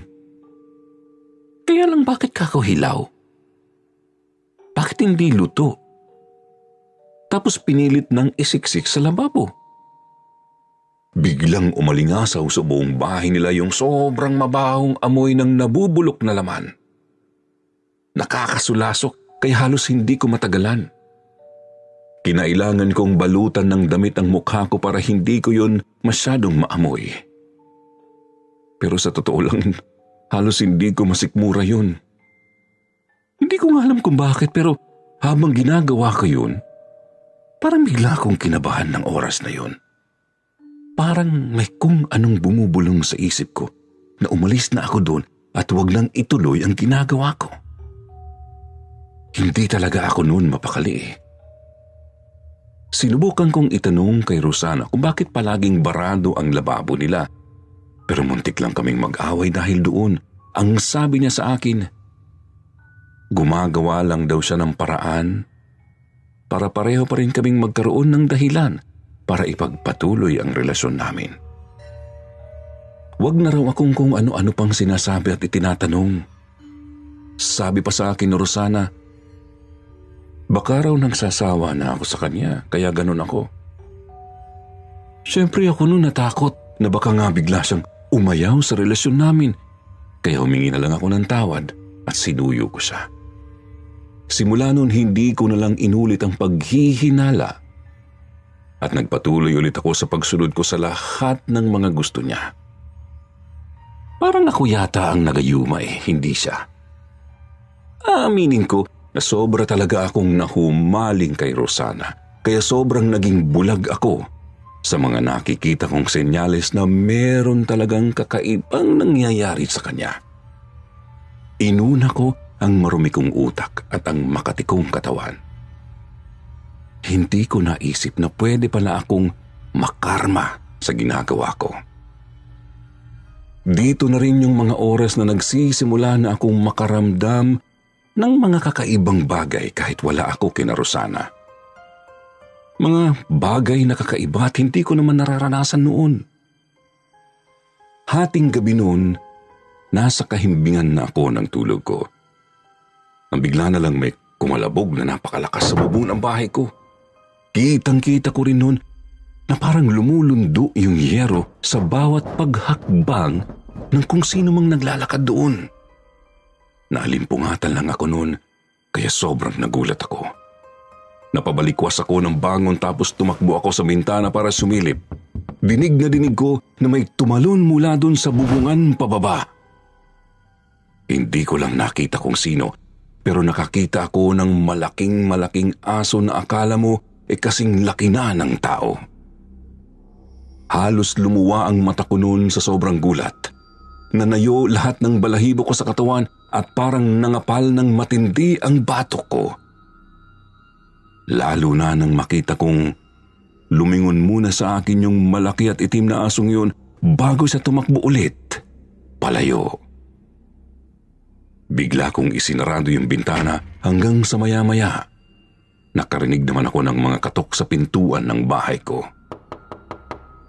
Maliit lang naman kasi ang bahay ko eh. Isa lang din ang kwarto, tapos kurtina lang ang tabing. Kasi ako lang namang mag-isa sa bahay. Kinabahan ako, syempre. Wala namang dadalaw sa akin, lalo na at 2:00 na yata yon ng madaling araw. Hindi ko agad binuksan yung pintuan at hindi rin ako sumagot agad. Sobrang lakas ng kalabog ng dibdib ko hanggang sa maya-maya narinig kong tinatawag ng isang pamilyar na boses ng babae ang pangalan ko. Bago siya nagpakilala. Si Rosana pala. Natakot pa ako para sa kaligtasan niya kaya hinila ko siya papasok sa loob. Buti na lang kako hindi siya nakita ng malaking asong yun. Hindi niya pinansin yung sinabi ko tungkol sa aso. Nakita ko ang mukha ni Rosana na sobrang lawak ng pagkakangiti sa akin. Nasasabik na raw siya sa akin kaya pinuntahan niya ako. Tumakas daw siya sa kanila. Medyo nagulat ako, malayo kasi yung bahay ko sa bahay nila. Yun din ang unang beses na pinuntahan niya ako ng ganung oras. Sabi ko sa kanya baka hinahanap na siya ng asawa niya. Mahirap na kasi baka mamaya mabulilyaso pa ang relasyon namin dahil sa ginagawa niya. Baka patayin ako ng asawa niya kapag nahuli siya. Para na kasi siyang humaling sa akin noon. Medyo pangit mang pakinggan dahil sa akin pa yung nanggaling. Pero yun na talaga ang napapansin ko. Kaya mula ng gabing yun, sinimulan ko na siyang iwasan. Iba na rin kasi talaga ang nararamdaman ko. Parang kakaiba. Pero hindi ko naman maipaliwanag ng eksakto kung ano yun.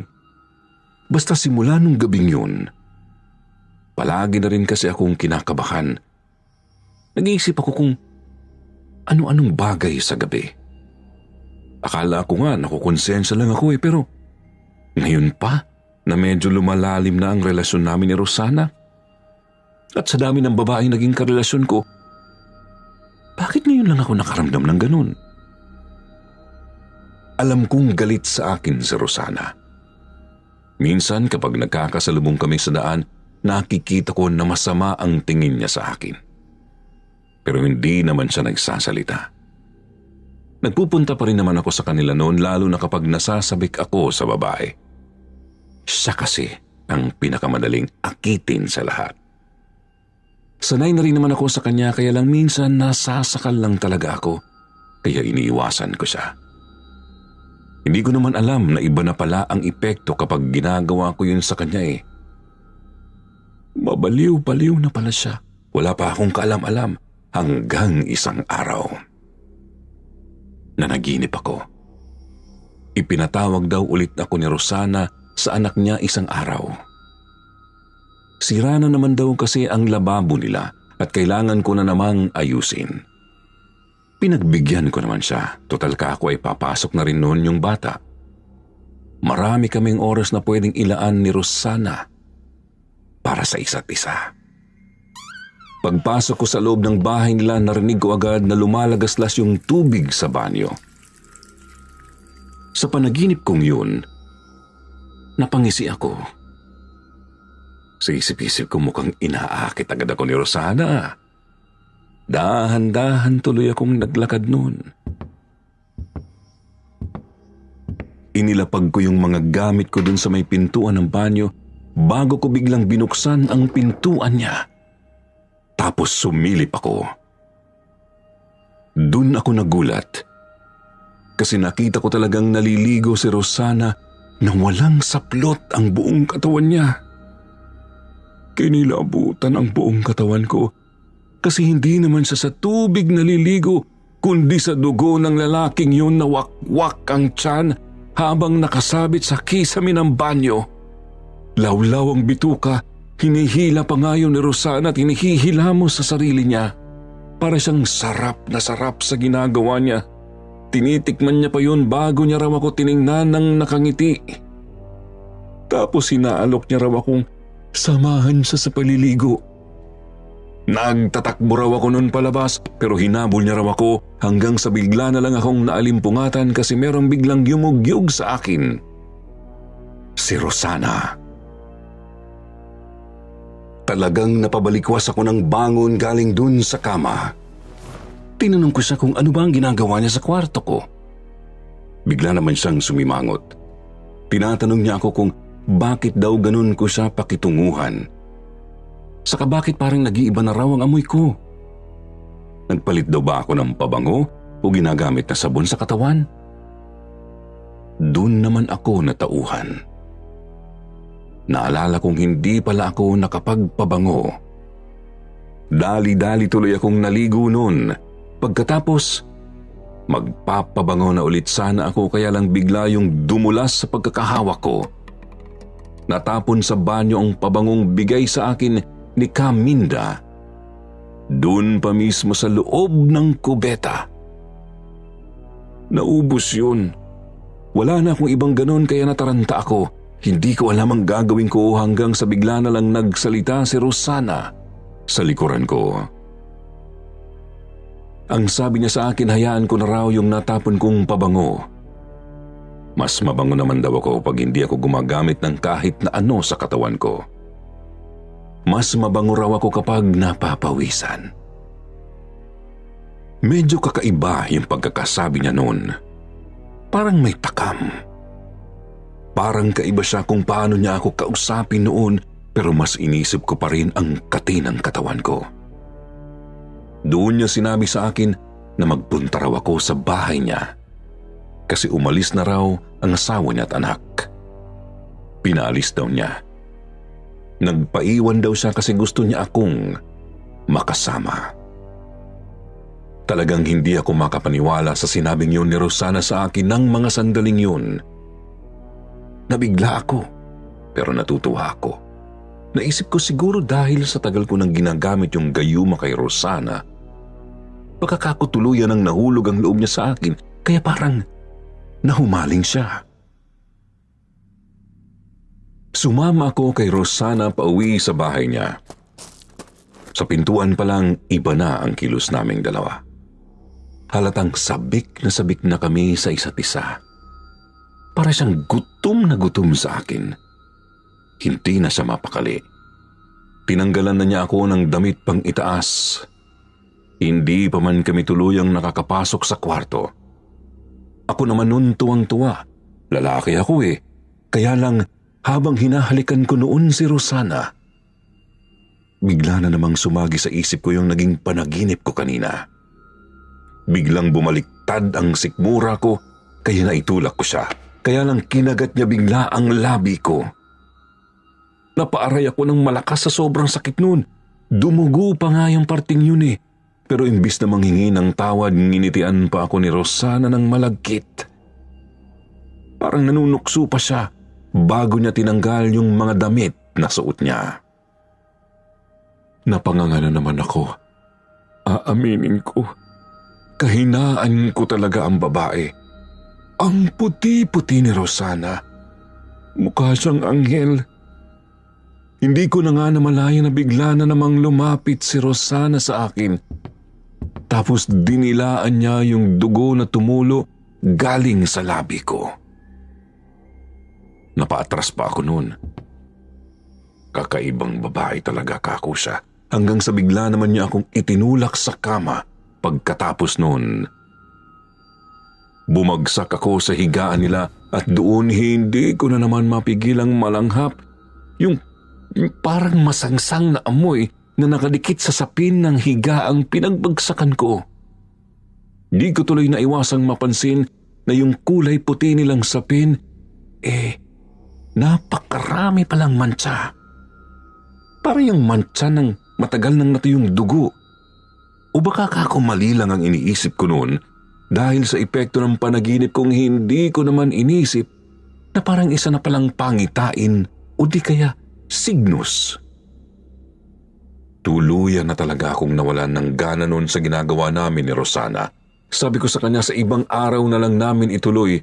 Tutal ka ako ay mas marami naman na kaming oras na magkasama. Wala na ang asawa at anak niya. Wala nang hahadlang sa aming dalawa. Nalungkot si Rosana noon, pero pumayag siya. Aayusin ko na lang kako muna yung sira sa lababo niya kasi para kakong may nangangamoy na namang mabaho sa bahay nila. Naglakad ako papuntang kusina. Palakas ng palakas ang amoy kaya kinailangan ko na namang magtakip ng ilong. Nagsisimula na naman noong kumalabog ng matindi yung dibdib ko pero hindi ko alam kung bakit. Parang gusto kong tumakbo pero mas nangibabaw yung kagustuhan kong alamin kung ano ba yung naaamoy kong yun. At nasagot na ang tanong ko nung makita ko kung ano yung nasa ibabaw ng lababo. Pugot na ulo yun ng isang hindi ko kilalang balbasaradong lalaki. Nakapikit, pinalilibutan ng bangaw at uod. Butas ang bungo. Napamura na talaga ako. Ang una ko agad naisip noon tumakbo. Kaya lang pagtalikod ko nakita ko si Rosana. Wala pa ring saplot ang katawan pero ngayon hindi nakaakit-akit ang hitsura niya kundi nakakatakot. Nakanganga siya ng malaki, nakalawit ang dila. Habang parang unti-unting humahaba ang ngipin niya kasabay ng paghaba at pag-itim din ng mga kuko niya sa kamay at paa. Bigla na lang kumulubot ang balat, nangingitim na parang nasusunog. Bumabakat ang mga ugat mula talampakan hanggang anit. Nakakalbo, bigla siyang nakakalbo. Kasi kitang-kita ko rin na unti-unting nanlalagas ang buhok niya noon. Ang sabi niya sa akin, ano raw ang masasabi ko ngayong nakikita ko na ang totoong hitsura niya? Mahal ko pa rin daw ba siya? Ngayong alam ko nang isa siyang aswang. Bigla na lang tinubuan ng pakpak si Rosana. Malaki, nakakatakot ang hitsura niya. Mukha siyang halimaw. Parang talaga akong nawala ng boses noon. Hindi man lang ako makasigaw. Gusto kong humingi ng tulong pero pagtingin ko sa labas, madilim na. Hindi ko alam kung papaanong biglang gumabi samantalang maaga pa naman kanina nung nagpunta ako dito. Walang-wala ang lakas ko kumpara kay Rosana. Sinubukan ko naman siyang labanan noon. Pero nagawa niyang busalan ang bibig ko bago niya ako kinaladkad sa buhok hanggang pabalik sa kwarto. Inihagis niya ako noon sa kama. Sinimulan niyang dilaan ang buo kong katawan gamit yung nakakadiri ng dila na napakagaspang. Hindi ko alam kung bakit ganun yun. Pati dila niya parang nababalutan ng pino. Pero makakapal na balahibong kakulay lang din ng dila niya. Nakakadiri. Habang ginagawa niya sa akin yun, kinakausap niya pa ako kung alam ko raw ba na ang pinakagusto niyang tikman sa akin noon pa yung laman loob ko. Kung hindi nga lang daw dahil dun sa gayumang ginamit ko sa kanya, baka raw matagal na niya akong nilapa. Nagulat ako. Di ko alam kung papaano niya nalaman ang tungkol dun. Tinawanan niya ako, ang sabi niya masyado niya raw kasing mahal ang asawa niya. Kaya nung nakaramdam siya ng pag-iinit ng katawan sa akin, sigurado na agad siya na may kakaiba akong ginagawa sa kanya. Pero hinayaan niya lang daw ako kasi masaya naman daw ang makipaglaro. Minsan daw ay ugali niya talagang paglaruan muna ang biktima niya. Lalo na at madalas talaga nilang hulihin ay ang mga taong wala nang maghahanap pang kamag-anak. Tulad na lang ng kriminal, mga taong palaboy, lalo na yung mga siraang ulo at wala sa sariling pag-iisip. Kung minsan naman ay bangkay lang ang inuuwi ng asawa niya na pinagsasanuhan nilang mag-anak. Kaya pala palaging maraming buhok na nakabara sa lababo nila. Kaya pala kung minsan, may gutay-gutay na laman ding nakasingin doon. Kaya pala mabaho. Mga aswang silang buong mag-anak. Maya-maya naririnig kong parang biglang nagtutunugan ang mga buto ng halimaw na si Rosana sa likod. Nagkakrak yun, tapos kumukul na rin ng matindi ang sikmura niya. Halatang nagugutom na kaya lalo na akong kinakabahan. Sinubukan ko ulit pumalag pero wala talaga akong panama sa lakas niya. Umiiyak na ako at nagmamakaawa na ang itsura ko sa kanya pero parang wala naman siyang naiintindihan. Ang tingin niya lang sa akin, pagkain ako, hanggang sa hindi na yata niya napigilan ang sarili niya. Kinuha niya yung ulo kanina dun sa lababo ng sobrang bilis, tapos bumalik agad siya sa kwarto. Sa harapan ko, dinurog niya yun gamit ang kamao niya. Dinig na dinig ko kung paano napisa yung utak ng balbasaradong lalaki hanggang sa kinain na siya ni Rosana. Sa harapan ko. Dinampot niya yung malaking tipak ng utak tapos ipinakita niya pa sa akin kung paano niyang inuya. Habang nakatingin ako sa kanya noon, talagang sumusuka ako. Diring-diri na talaga ako. Nakailang baliktad na ang sikmura ko hanggang sa hindi ko na napigilang masuka kahit pa may busal ang bibig ko. Humalakhak si Rosana. Lumapit siya sa akin tapos dinilaan niya ang talampakan ko hanggang sa bigla ay ngumanga siya ng pagkalaki-laki pagkatapos kinagat niya ng sobrang tindi yung binti ko. Halos mahimatay ako sa sakit ng ginawa niya. Rinig na rinig ko kung paano napupunit yung laman ko habang hinihiklat niya yun pagkatapos niyang kagatin. Nakakarindi. Sa totoo lang, gusto ko nang hilingin nun sa kanya na sana patayin niya na lang ako ng diretso kaysa unti-untiin niya ako. Kitang-kita ko kasi na halos maubos na rin ang laman ko sa kanang binti. Damang-dama ko bawat pagbaon ng ngipin niya sa laman ko. Napakasakit nun, hindi ko talaga maipaliwanag kung gaano yun kasakit. Halos buto na lang ang matira. Sobrang dami na ring dugo sa kama. Doon ko nga lang din napagtanto na kaya pala maraming mantsa yung sapin nila sa higaan. Dahil marami na rin silang pinatay doon. Kaya pala, wala man lang akong kaalam-alam na ako na pala ang susunod. Sa dami ng babaeng dumaan sa akin, ngayon ko lang naisip na ito pa pala ang papatay sa akin. Tama nga na nasa huli ang pagsisisi. Pagkatapos ubusin ni Rosana ang kaliwang binti ko, pakiramdam ko nabusog siya. Bigla siyang bumalik sa dati niyang anyo, tapos pinunasan niya sa harapan ko ang bibig niya. Ang sabi niya sa akin, parang halos ayaw niya raw akong ubusin. Ang sarap-sarap daw ng laman ko. Ako raw ang pinakamasarap na natikman niya. Siguro, dahil na rin sa gising ako habang literal niyang kinakain ang binti ko. Madalas daw kasi papatayin niya muna ang biktima nila bago kainin. Mas masarap daw pala kapag buhay at may malay ang biktima. Sariwang-sariwa daw kasi. Rumaraga sa pa ang dugo kasing malakas ang tibok ng puso. Tumatawa pa si Rosana habang sinasabi sa akin yun. Halimaw talaga siya ang pinakamasamang nakilala ko. Nagsisisi ako na nakipaglapit ako sa kanya. Dun sa puntong yon, napuno ako ng galit.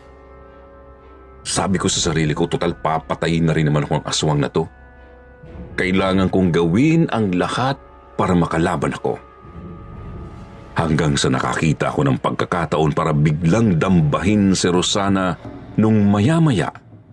Nagsimula na naman siyang dila-dilaan at amoy-amoyin yung kabila kong paa. Uunahin na raw muna kasi niya yun kasi sa lahat ng parte ng katawan ng tao, yun daw ang pinakamatigas ang laman. Kasi raw gamit na gamit daw ng tao kalalakad. Masarap daw talaga yung mga parteng dibdib. Lalong-lalo na mga laman loob, yun daw ang pinakamalasa sa lahat. Nung dinambak ko si Rosana, sinubukan niyang pumalag pero nadampot ko na yung kabila niyang kamay. Tapos gamit ang sarili niyang kuko, itinusok ko yun sa mata niya. Hindi niya kasi nabasa ang susunod na gagawin ko kasi nga nakita niyang hinang-hina ako. Nagsisigaw nga si Rosana noon. Nakita kong tumulo yung kulay itim na dugo niya galing dun sa natusok niyang mata. Paghugot niya ng kuko niya, sumama yung pinakamata niya. Galit na galit si Rosana sa akin. Nagsisigaw siya at nagwala sa paligid. Pumikit na lang ako noon. Handa na nga akong mamatay pero bigla kami nakarinig ng katok sa pintuan. May sumisigaw ng, "Tao po!" Hindi ko alam kung sino. Alam kong nataranta si Rosana noon kasi nagpalinga-linga siya sa paligid. Nakita niya yung malaking bintanang nakasarado. Bigla na niya yung binuksan bago siya sumampa doon. Pero bago sa tuluyang tumalon mula doon, nilingon niya pa ako. Yung paglingon niyang yun, parang may bigla akong naalala.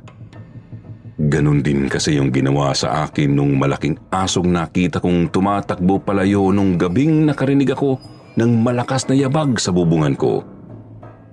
Si Rosana yun. Ngayon ko lang napagtagpi-tagpi ang lahat, kaya pala kumatok din sa bahay ko ng gabing yun.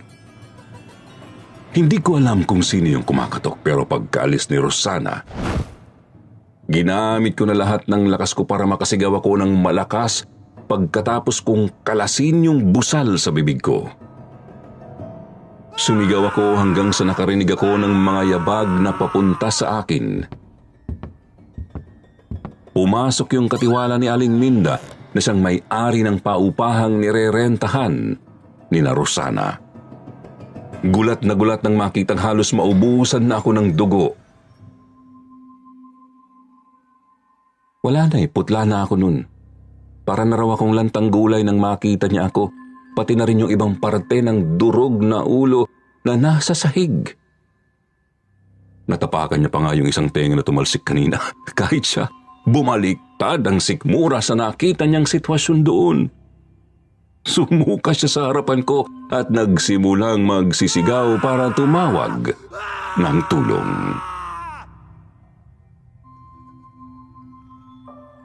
Hindi ko na alam noon kung ano ang mga sumunod na pangyayari. Ang sabi sa akin, nahimatay na raw ako. Tumawag daw sila ng ambulansya tapos ipinadala nila ako sa ospital kasi talagang matutuluyan na ako. Paggising ko, sigaw ako ng sigaw. Akala ko patay na ako. Para akong nananaginip ng gising kasi hanggang sa sandaling yun, nakikita ko pa rin si Rosana sa paligid ko. Para akong baliw. Wala ako sa katinuan nun. Kaya nung interviewin ako ng mga pulis kung ano ang nangyari sa akin sa bahay na yon, ayaw nilang maniwala nung sinabi kong aswang ang may gawa nun sa akin at sa iba pang mga bangkay na kinain nila dun. Hindi nila ako pinaniwalaan. Inilagay nila ako sa tirahan ng mga baliw dahil palagi akong nagwawala sa tuwing makikita ko sa paligid ang imahin ni Rosana na hindi ko magawa-gawang kalimutan. Alam ko lahat yun. Hindi naman ako baliw. Sila lang ang nagsasabing baliw ako. Kung hindi totoo ang sinasabi ko, bakit pagkatapos nun kahit kailan hindi na ulit nakita si Rosana at ang pamilya niya? Bakit bigla silang naglaho? Kahit na napatunayan naman na nilang hindi nga lang ako ang biktima. Pinatay nila ang kaso ko pagkatapos nila akong isama sa mga baliw. kinalimutan nila ako. Halos kakaunti nga lang ang nakakaalam ng nangyaring yun. Ipinagiba din ng may-ari yung bahay at pinatayuan ng tindahan kahit na nasa dulo naman ng purok yun para lang pagtakpan yung nangyari sa akin. Hindi ako nakakuha ng hustisya kahit na naputulan ako ng paa dahil sa nangyari. Hanggang ngayon, wala pa rin naniniwala sa akin na aswang nga ang may gawa nun sa akin eh. Akala pa rin nila, parte lang yun ng pagiging siraulo ko. Hindi nila alam. Marami talagang mga bagay sa mundo na hanggang ngayon, hindi pa rin alam ng marami. Nakakatakot ang mundo. Kaya ang dapat sa mga tao, mag-ingat.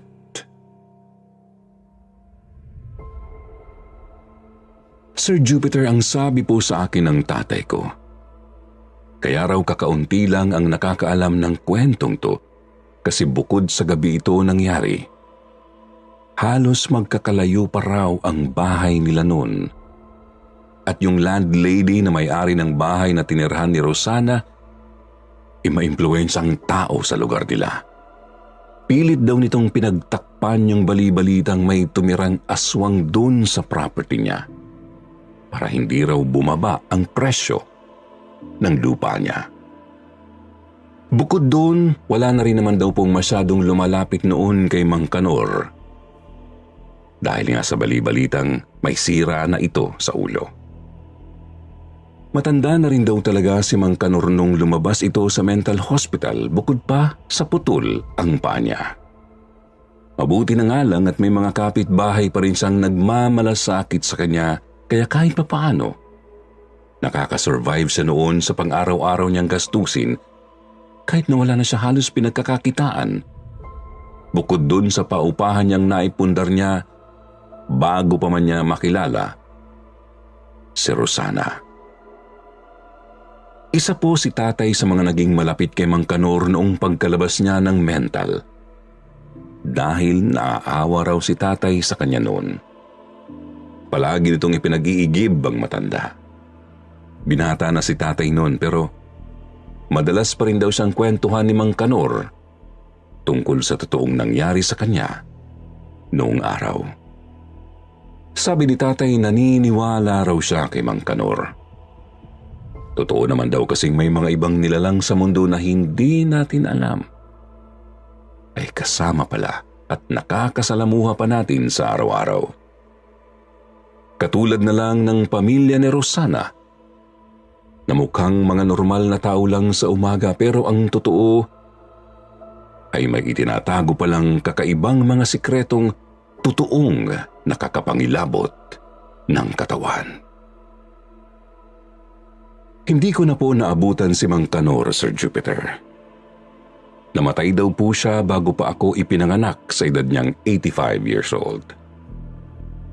Namatay siya dahil sa pneumonia at sa sobrang katandaan na rin siguro. 7 years old naman ako nang unang dumalaw kami sa probinsya nila tatay. Itinuro pa nga po sa akin ni tatay yung pinagtatayuan daw ng bahay na tinirahan ni Rosana noon. Pero nang abutan kayo na isa na yung water refilling station. Bago ko nga po pala tapusin ang kwentong ito, may tanong muna ako sa mga kapwa ko listener dito sa Sitio Pangil. Meron din po ba kayong alam ng mga kwentong aswang na mabilis lang din namang nakalimutan? Dahil pinagtakpan nyo at hindi na pinag-usapan pa ng mga taong nakakaalam. Nakakatakot kasing isipin na marami palang nangyaring ganitong klaseng kaso. Anyway, maraming salamat po sa lahat ng nakapakinig ng ipinadala kong kwento. Aabangan ko po na lumabas ito sa Sitio Pangil Channel, Sir Jupiter. Pakikinggan namin ng mga kasamahan ko sa trabaho. Kasi minsan ko na rin naman pong nabanggit sa kanila ito. Sana po ay nagustuhan nyo rin. Maraming salamat po ulit in advance and more power po sa takip silim at sa iba nyo pang mga channels.